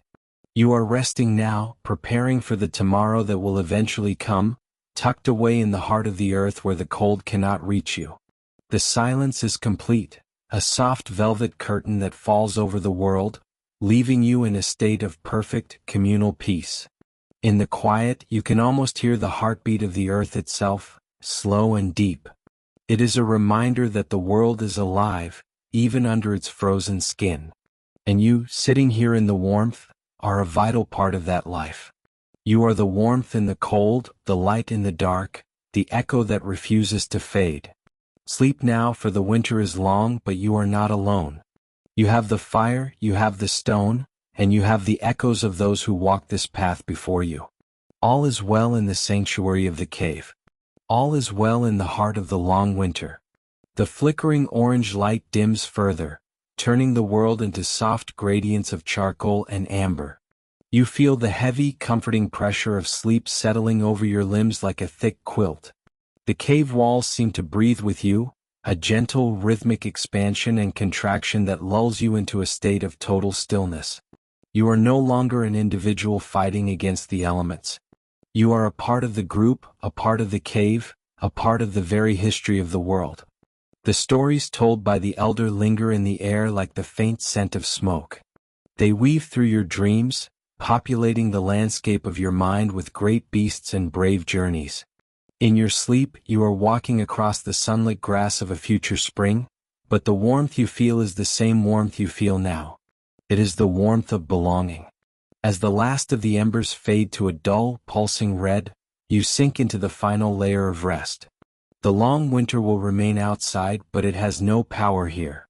You are cocooned in the collective memory of your people, guarded by the walls of the earth and the strength of the bonds you have forged. The communal echoes fade into a gentle, wordless whisper, a promise that when the morning comes, however far off it may be, you will wake to the same warmth and the same shared breath. The journey through the ice is not a solitary one. It is a shared pilgrimage, a slow walk through the white towards a horizon of green. And in this moment, in the deep heart of the cave, you have already arrived at your destination. You have found the center of the world. It is right here, in the small, flickering circle of the hearth, where the echoes of the past and the hopes for the future meet in a single quiet moment of survival. Sleep deeply, for you are home. The winter is long, but the fire is eternal. The stone is steady and the circle is unbroken. You are part of the story now, an echo that will carry on long after the ice has melted and the stars have shifted in the sky. All is quiet. All is still. All is as it should be. You find yourself kneeling on the edge of a vast, sweeping plain where the horizon seems to stretch into an infinite white. The wind here is a low, constant hum, a sound that fills the ears like the distant roar of an ocean. But as you lower your gaze to the ground beneath your feet, you notice something remarkable. You reach out a hand, your fingers brushing against a patch of earth where the snow has been swept away by the relentless gale. What you find there is not just cold, dead rock. Instead, your fingertips meet a texture that is surprisingly resilient. It is the rough, crusty skin of lichen, a living thing that has mastered the art of patience in a world of ice. You lean closer, your breath blooming in a soft white cloud that momentarily obscures your vision. As it clears, you see the intricate patterns of the lichen. Some are a pale, ghostly gray, while others are a deep, bruised orange or a muted seafoam green. They cling to the stones with a grip that no storm can break. These are the pioneers of the frozen world. They do not grow in weeks or months but in decades and centuries. You realize that the small patch beneath your thumb might have been sitting there, slowly expanding by mere millimeters, since long before you were born. It is a slow, rhythmic pulse of life that matches the pacing of the ice itself. It taught them that a single root could mean the difference between hunger and plenty, and that a handful of dried moss could carry the spark of a fire. As you reach the top of the ridge once more, the wind returns, but it no longer feels quite as hostile. You look out over the expanse, knowing now that beneath the white blanket, a massive, silent garden is dreaming. It is a garden of moss and lichen, of dwarf trees and hardy seeds, all resting in a state of perfect, frozen grace. The earth is not dead. It is merely breathing very, very slowly. You turn your face to the pale sun, feeling a sense of quiet wonder at the persistence of the green world. You continue your walk, stepping lightly as the landscape continues its long, cold sleep. All the life you have seen is safely tucked away, holding its breath, waiting for the inevitable return of the thaw. For now, the silence remains and the world is still. In this stillness, you find a profound sense of rest, knowing that the earth remembers how to bloom, even in the heart of the ice. You move forward into the deepening quiet, a witness to the enduring spirit of the frozen ground. In this moment, the cold is not an enemy, but a quiet companion in the long story of the world. Each step you take is a testament to the cycles of time, and the quiet strength found in the smallest of things. Your journey through the frozen garden is a walk through a cathedral of ice and life, where every breath is a prayer for the coming spring. The wind carries the scent of ancient snow and the faint, earthy promise of the soil below.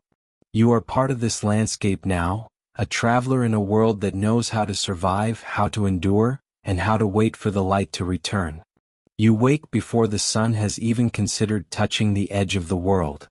The air inside your shelter is thick with the scent of old wood smoke, dried herbs, and the heavy, musky smell of furs.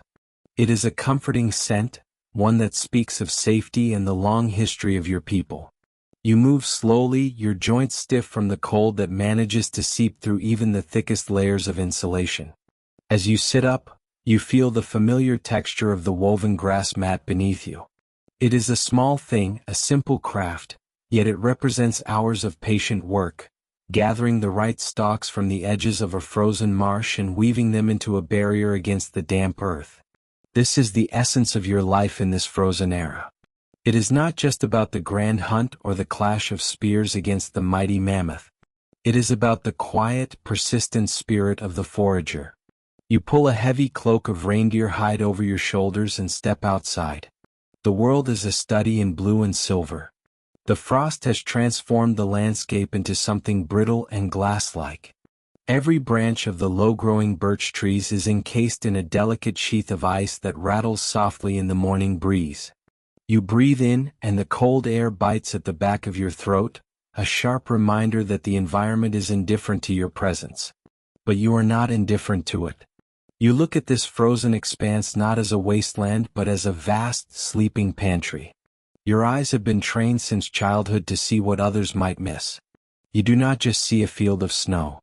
You see the subtle depressions where the ground dips, suggesting the presence of a buried stream or a patch of earth that stays slightly warmer than the rest. You see the way the wind has swept the snow away from the base of a rocky outcropping, revealing a patch of dark, crusty lichen clinging to the stone. To an untrained observer, this lichen is nothing more than a stain on the rock. To you, it is a survival ration. It is bitter and tough, requiring hours of boiling to make it palatable, but it contains the minerals and carbohydrates that keep your body moving when the larger game is nowhere to be found. You begin to walk, your boots of thick leather crunching rhythmically against the frozen crust. This sound is the heartbeat of your morning. You are heading toward a grove of conifers that stands like a dark wall against the pale sky.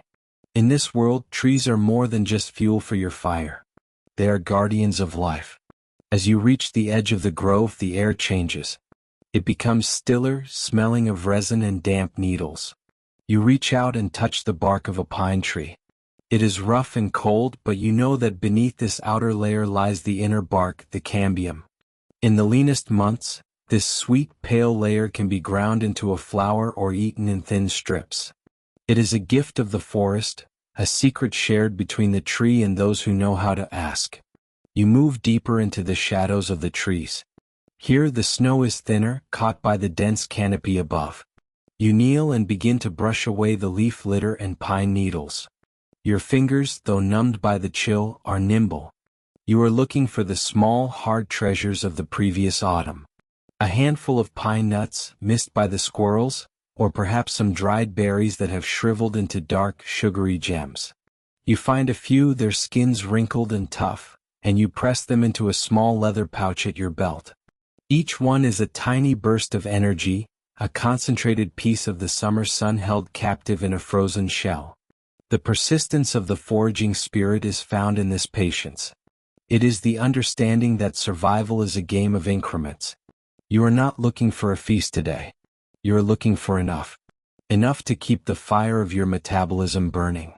Enough to ensure that when you return to your kin, you have something to add to the communal pot. You think of the others who are out in the cold with you. Some are checking snares set for the white hares that blend so perfectly into the snow. Others are at the edge of the frozen lake, chipping away at the ice to reach the dark, slow-moving water beneath, hoping for a flash of silver scales. You move toward a stand of willow near a frozen creek bed. The willow is important. Its slender branches are flexible even in the deep cold. You take a small flint knife from your belt. The stone is cool in your hand, its edge sharp enough to shave hair. You carefully cut several young shoots. The willow offers more than just wood for baskets. Its bark contains a medicine that numbs the ache in your joints and cools the fire of a fever. This knowledge is your greatest tool. It is a map of the natural world carried in your mind, a map that was drawn by your ancestors and will be refined by your children. As the sun climbs higher, casting long, distorted shadows across the snow, you find yourself at the base of a southern-facing slope. Here the sun has more power. The snow is melting in patches, revealing the brown, sodden grass beneath. You see a cluster of dried stalks standing tall against the wind. These are the remains of wild grains or perhaps hardy tubers buried deep in the soil. You use a digging stick, a piece of fire-hardened wood, to pry into the earth. The ground is stubborn, resisting your efforts with the strength of stone. But you persist. You lean your weight into the stick, feeling the vibration as the frozen soil finally gives way. You reach into the hole and pull out a root. It is dirty, misshapen, and unremarkable. But as you rub away the earth, you see the pale flesh inside. It is heavy with starch. This is the true gold of the Ice Age. These roots have survived the crushing weight of the winter, waiting for the spring that feels so far away. By finding them now, you are tapping into the earth's own resilience. You place the root into your bag and continue your search. Your back aches from the leaning and the digging, and your breath comes in steady plumes of white, but there is a profound satisfaction in this work.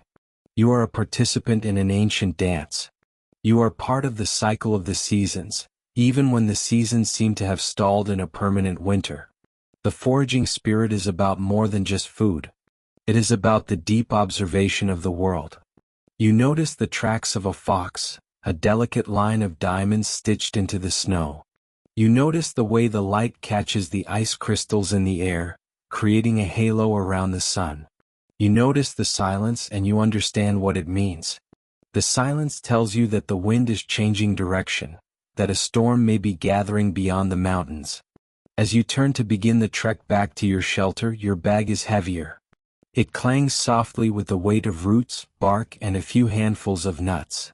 It is not much, but it is a victory. It is a testament to your ability to find abundance in a world that looks empty.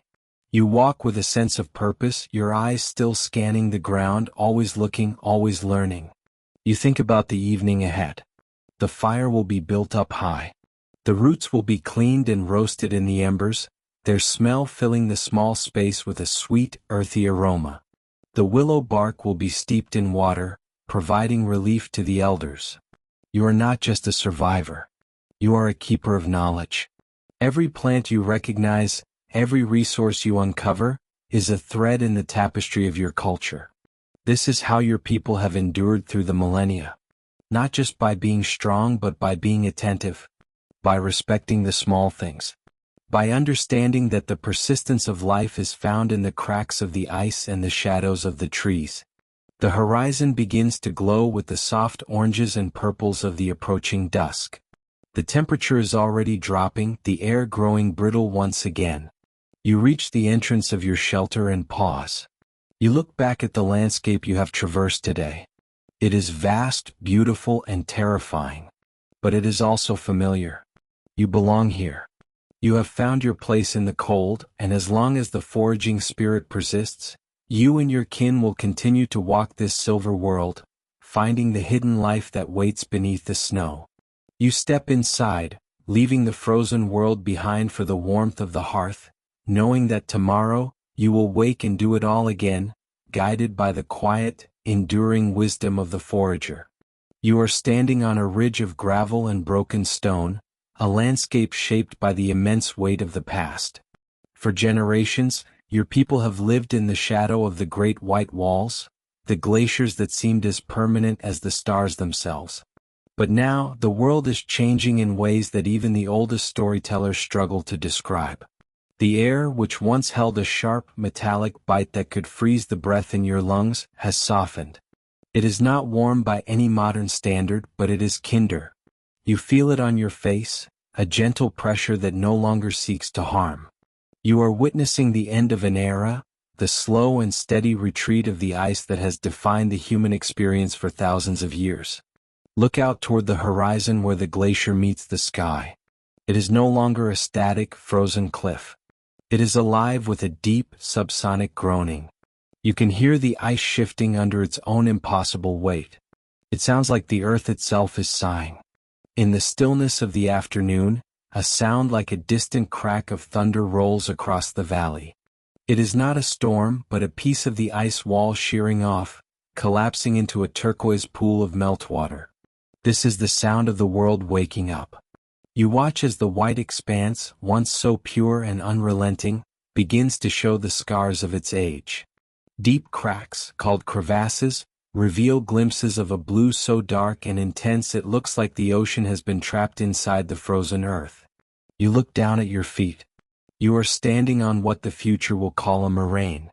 It is a heap of debris, rocks of all sizes, from tiny pebbles to boulders as large as a hut, all pushed here by the glacier during its long, slow march forward. But now the ice has pulled back, leaving this wreckage behind. For the first time in 10,000 years, this ground is seeing the sun.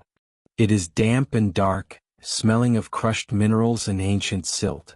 You reach down and touch the soil. It is cold, but it is not frozen solid. Within this mud there is the potential for something new. In the distance you see the first signs of the green world returning. It starts as a thin veil of moss and lichen, clinging to the damp stones. Then come the hardy plants, the ones that have waited for centuries in the frozen periphery. You see the dwarf birch and the low-crawling willow, their branches huddled close to the earth to avoid the lingering winds. These are the pioneers. They do not grow tall, but they are resilient.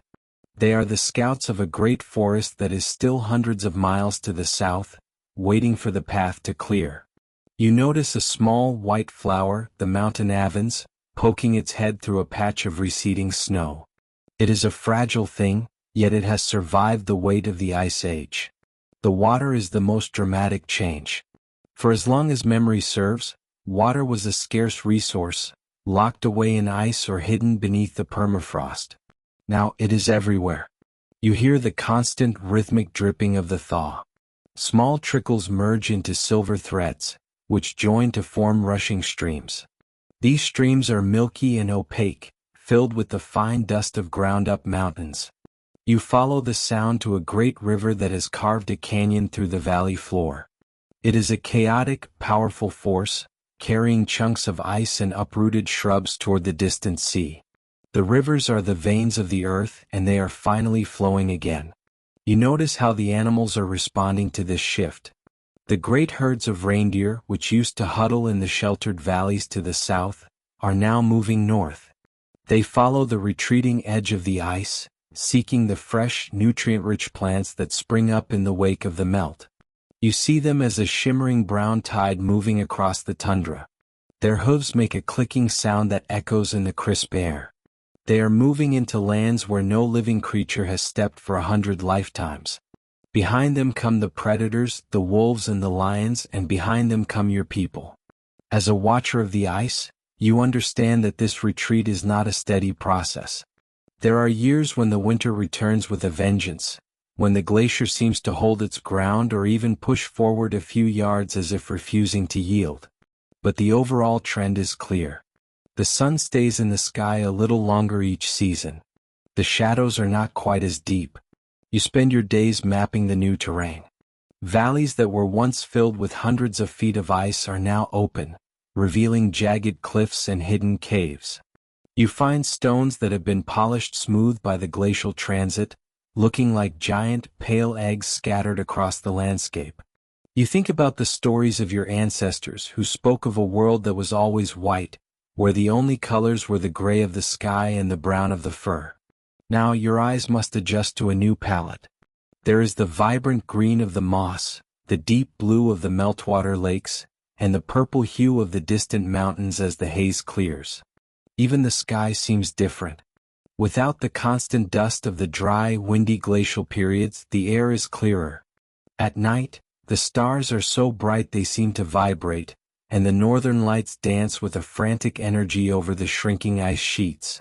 The rising of the sea is something you hear about from the travelers who move along the coasts. They tell stories of lands that were once wide plains, where hunters chased the mammoth, now being swallowed by the salty tide. They speak of the great land bridge to the east slowly narrowing as the oceans swell with the glacial runoff. You realize that as the ice vanishes from the land, it reappears as water in the sea. The world is rebalancing itself. You feel a sense of loss for the familiar white horizons, but it is tempered by a growing curiosity about what lies beneath the frost. You walk toward a sheltered ledge and sit, looking out over the changing world. You have lived through the harshest of times, and your ancestors before you were masters of the cold. You possess the skills to survive in a world of ice, but now you must learn the skills of a world of water and wood. You will need to learn how to navigate the rushing rivers, how to track game through thickets of birch, and how to build shelters that shed the rain instead of just insulating against the frost. It is a time of great uncertainty but also of incredible bounty. The silence of the deep ice age was a heavy, lonely thing. The new silence is different. It is filled with the promise of life. You hear the call of a bird that has flown from the south, a sound that would have been unthinkable just a few generations ago. Its song is thin and high, but it carries across the valley, a signal that the borders of the habitable world are expanding. You watch the sun begin to set, casting long golden fingers across the face of the retreating glacier. The ice glows with an inner light, reflecting the orange and pink of the clouds. It is beautiful even as it fades. You understand that you are a bridge between two worlds. You are a child of the frost, but you are the father of the forest dwellers. The wisdom you carry, the knowledge of how to read the wind and respect the power of the natural world, will be just as important in the green world as it was in the white one. As the shadows stretch out and the air begins to cool for the night, you feel a profound sense of peace. The ice is leaving, but the earth remains. You stand up, your boots crunching on the fresh gravel, and begin the walk back to your camp, guided by the steady rhythmic pulse of the meltwater. The great walls are receding, and before you lies a world that is waiting to be discovered. You walk slowly, savoring the cool breeze and the scent of the damp earth, knowing that with every step, you are walking into a new and vibrant chapter of human history. The age of ice is drawing to a close, and the age of the sun is just beginning. You move with purpose, your heart light, as the stars begin to flicker over the ancient, melting peaks. The world is wide, the ice is going, and you are here to see it all. The air has changed. You can feel it in the way the moisture clings to your skin, a sensation so foreign that it takes your mind a moment to categorize it. For generations, the air was a sharp, dry blade that cut through your lungs, carrying the scent of dust, old snow, and the metallic tang of deep frost. But now, as you stand on the edge of a limestone ridge overlooking a valley that was once a barren tundra, the atmosphere feels heavy and soft. It is a weight that does not press down on you but rather wraps around you like a damp cloak. You breathe in deeply, and for the first time in the memory of your people, the air does not sting. It carries the smell of damp earth and something sweet, something green, something that suggests life is waking up from a sleep that lasted 10,000 years. You look up at the sky. The clouds are no longer the thin, wispy veils of the ice age, nor are they the bruising purple of a glacial storm. They are fat, gray, and rolling. They move with a purposeful lethality, heavy with a cargo the world has been thirsting for. Then you hear it. It is a sound that starts as a whisper in the distance, a rhythmic pattering against the dry stalks of last season's grass. It grows louder, a steady drumming that vibrates through the soles of your feet. And then the first drop hits your forehead. It is warm. It is not the stinging pellet of sleet or the icy needle of a winter gale. It is a heavy, tepid drop of water that streaks down your face, leaving a trail of warmth in its wake. This is the beginning of the Holocene. You are witnessing the first true rains of a new epoch. As the downpour begins in earnest, you do not seek shelter immediately. Instead, you stand there, letting the water soak into your furs, feeling the weight of the moisture pull at your shoulders. Around you, the landscape is transforming in real time. The parched, cracked earth of the valley floor begins to drink. The dust that has coated every rock and every branch for centuries is washed away, revealing the deep, vibrant colors of the world beneath. The grays and browns turn into rich ochre, deep charcoal, and a green so bright it almost hurts your eyes.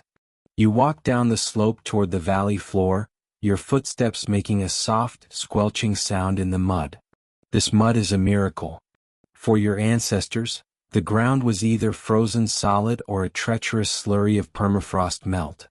But this is different. This is soil. It is thick, dark, and fertile. As you reach the bottom of the ridge, you see a stream that used to be a mere trickle of seasonal meltwater.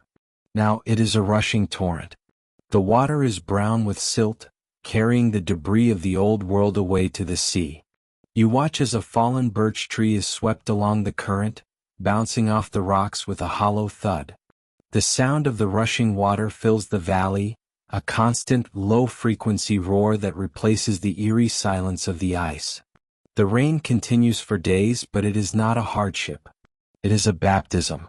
You and your kin huddle under the overhang of a rock shelter, but the mood is not one of survivalist dread. There is a sense of quiet awe. You watch the way the water collects in the hollows of the rocks, forming clear pools where birds begin to gather. These are not the hardy, silent birds of the tundra. These are songbirds, their voices bright and melodic, cutting through the sound of the rain. They have followed the warmth north, trailing the retreating ice like scouts for a coming army of life. As the storms break and the sun finally emerges, the world you see is unrecognizable. The light is different now. It is filtered through a thicker atmosphere, a golden, hazy glow that softens the jagged edges of the horizon.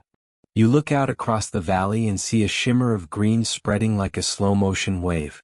These are the wild grasses, the ancestors of the grains that will one day build cities.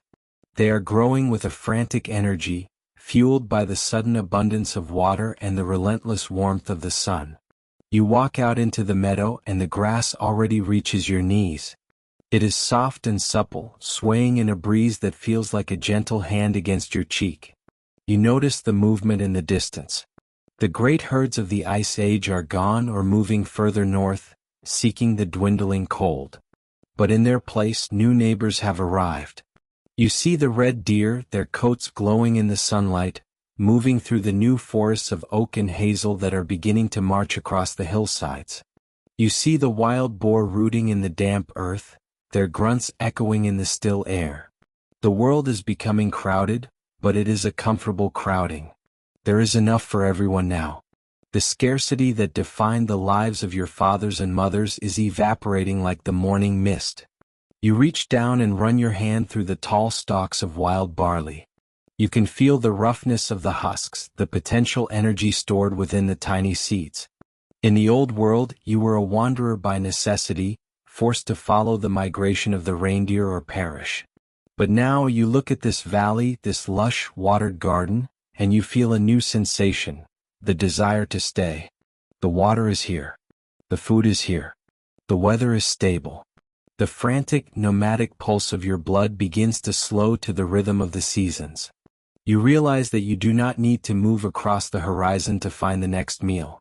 The rain has brought the meal to you. As evening falls, the air remains mild. You sit by a fire outside your shelter, watching the stars come out. They seem further away now, less piercing than they were in the crystal-clear, frozen nights of the past. The humidity in the air blurs their edges, making them twinkle with a soft, pulsing light. You listen to the sounds of the Holocene night. It is a chorus of frogs in the new marshes, the rustle of leaves in the growing forest, and the distant, rhythmic croaking of a crane. These are the sounds of a planet that is finally breathing easily. You think about the ice, the great white wall that once dominated the northern sky. It is still there, far to the north, but it is a ghost now. It is a memory of a harder time. The rain has won. The liquid world has reclaimed the frozen one. You stretch your legs out toward the fire, feeling the warmth of the flames on your shins and the coolness of the damp earth beneath your palms. There is no rush. There is no hunger gnawing at your belly. For the first time, you can afford to be bored. You can afford to sit and watch the moon rise over a world that is no longer trying to freeze you out. This is the gift of the first rains. They have softened the world, turning the hard, unyielding tundra into a cradle.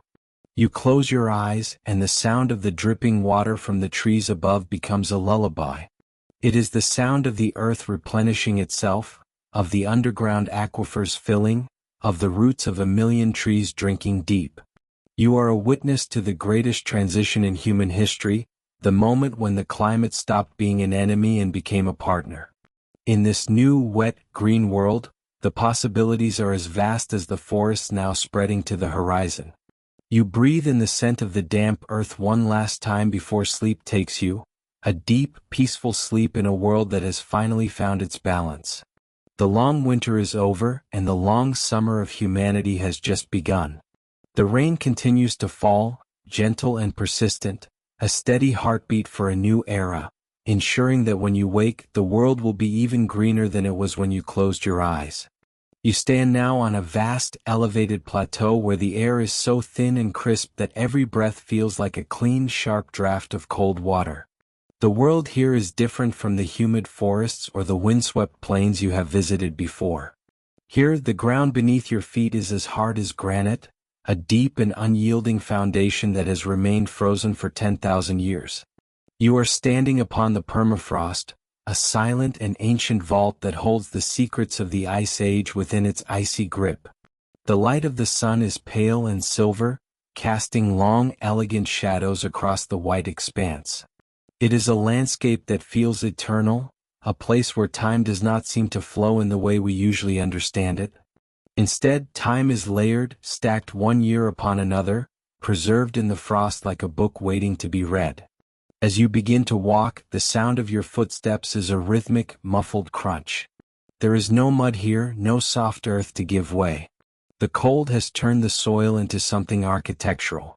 You look down and notice the patterns in the ground, the way the freezing and thawing has pushed stones into strange geometric circles and polygons. It is as if the earth itself is trying to communicate in a language of shapes. You reach down and touch the surface. It is cold, yes, but it is also remarkably dry. In this intense environment, moisture is locked away, and the air is so devoid of humidity that your skin feels tight and cool. You can feel the stillness of the world around you, a silence so profound that you can hear the faint, distant whistle of the wind as it brushes against the ridges of snow. You are walking through a graveyard of giants, though it does not feel mournful. It feels like a museum where the exhibits are still breathing in their own slow, frozen way.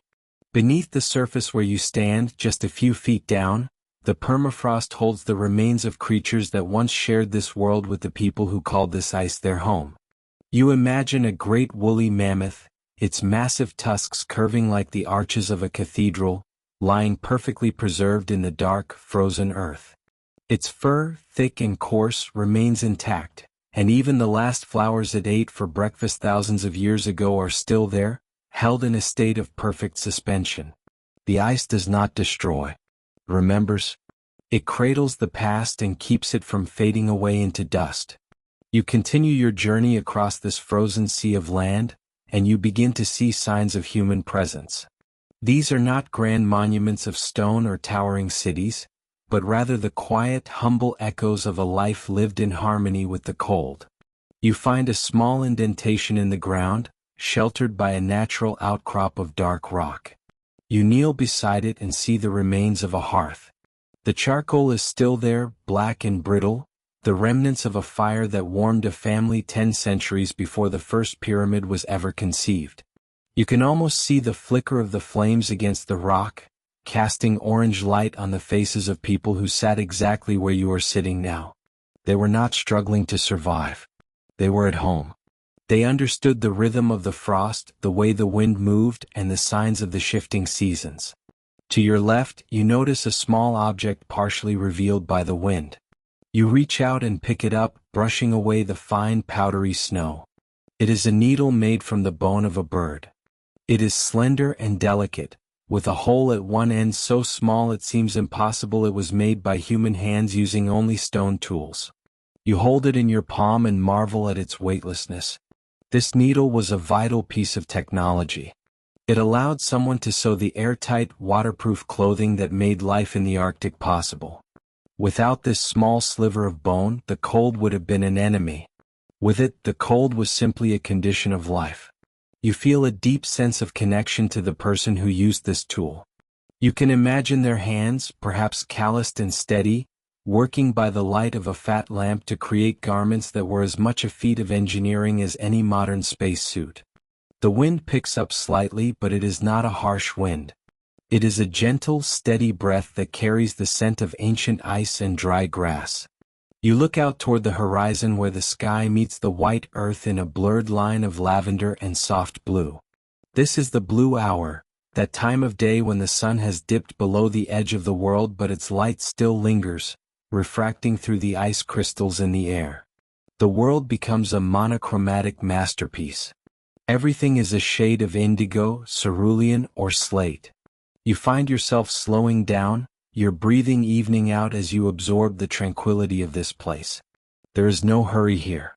The permafrost has been here for eons, and it will be here long after you have gone. It teaches you the value of patience and the beauty of things that endure. As you walk further, you find a collection of mammoth bones arranged in a deliberate circle. This was once a dwelling, a sturdy and reliable shelter built from the most abundant materials available. The heavy jawbones formed the foundation, while the long, curved ribs reached up to the sky to create a dome. You step inside the circle of bones and feel an immediate sense of protection. Even without the skins that once covered this frame, the structure feels solid. It is a testament to human ingenuity, the ability to take the remains of the natural world and turn them into a sanctuary. You look up through the gaps in the bone rafters and see the first stars beginning to blink into existence. They are bright and steady, piercing through the clear atmosphere with a brilliance you have never seen in the modern world. You sit down within the circle of the ancient dwelling and lean your back against a sun-bleached bone. It is smooth and cold, but it offers a sturdy support. You close your eyes for a moment and listen. You hear the earth groaning deep below, a low tectonic hum as the ice shifts and settles. These are the echoes of the permafrost, the sound of a landscape that is alive in its own glacial way. You think about the generations of people who slept in places just like this, tucked into furs, listening to the same sounds. They watched the same stars and felt the same sense of wonder at the vastness of the northern night. Their lives were not a series of hardships to be endured, but a rich tapestry of experiences, stories, and songs that echoed across the tundra. In the permafrost, nothing is ever truly lost. A discarded piece of leather, a broken flint blade, a tuft of fur from a long-extinct musk ox. These things are all there, waiting in the silence. You realize that you are walking on a library of human history, a physical record of every step taken and every fire lit. The cold is a guardian, protecting these memories from the decay of time. It is a comforting thought. In a world that often feels like it is changing too fast, the permafrost is a constant. It is a reminder that some things are meant to last, and that the echoes of the past are never truly gone. They are just waiting for the right moment to be heard. The sky above you has now turned a deep, velvety black, and the stars are joined by the shimmering curtains of the aurora borealis. Ribbons of green and pale violet dance across the heavens, moving with a fluid, liquid grace. They cast a surreal glow over the snowy landscape, turning the white ground into a shimmering mirror of the sky. You watch the lights pulse and sway, and you feel a sense of profound peace. This is the magic of the Ice Age, the breathtaking beauty that compensated for the biting chill. You imagine the stories the ancient people told about these lights, perhaps seeing them as the spirits of their ancestors or the tracks of celestial hunters. As you sit there, surrounded by the echoes of the permafrost and the dance of the northern lights, you feel a gentle heaviness in your limbs. The air is cold, but you are wrapped in the warmth of your own thoughts and the imagined fires of the past. The silence of the plateau is like a thick, soft blanket, muffling the rest of the world and leaving you alone in this beautiful, frozen moment. You realize that the survivors of the Ice Age did not just survive, they thrived. They found beauty in the harshest conditions, and they left behind a legacy that is still written in the ground beneath you. The stars seem to descend closer to the earth, their light becoming soft and blurry. You feel the slow, steady heartbeat of the frozen world, a rhythm that invites you to rest. The echoes of the past are not loud or demanding. They are like a whisper, a lullaby told in the language of wind and ice. You let your head rest back against the ancient bone frame of the shelter, looking out one last time at the indigo horizon. The permafrost will keep its secrets, and the ice will continue to guard the memories of all who walked here. You are part of that story now, a brief visitor in an eternal landscape. The light of the aurora begins to fade, leaving only the steady glow of the stars.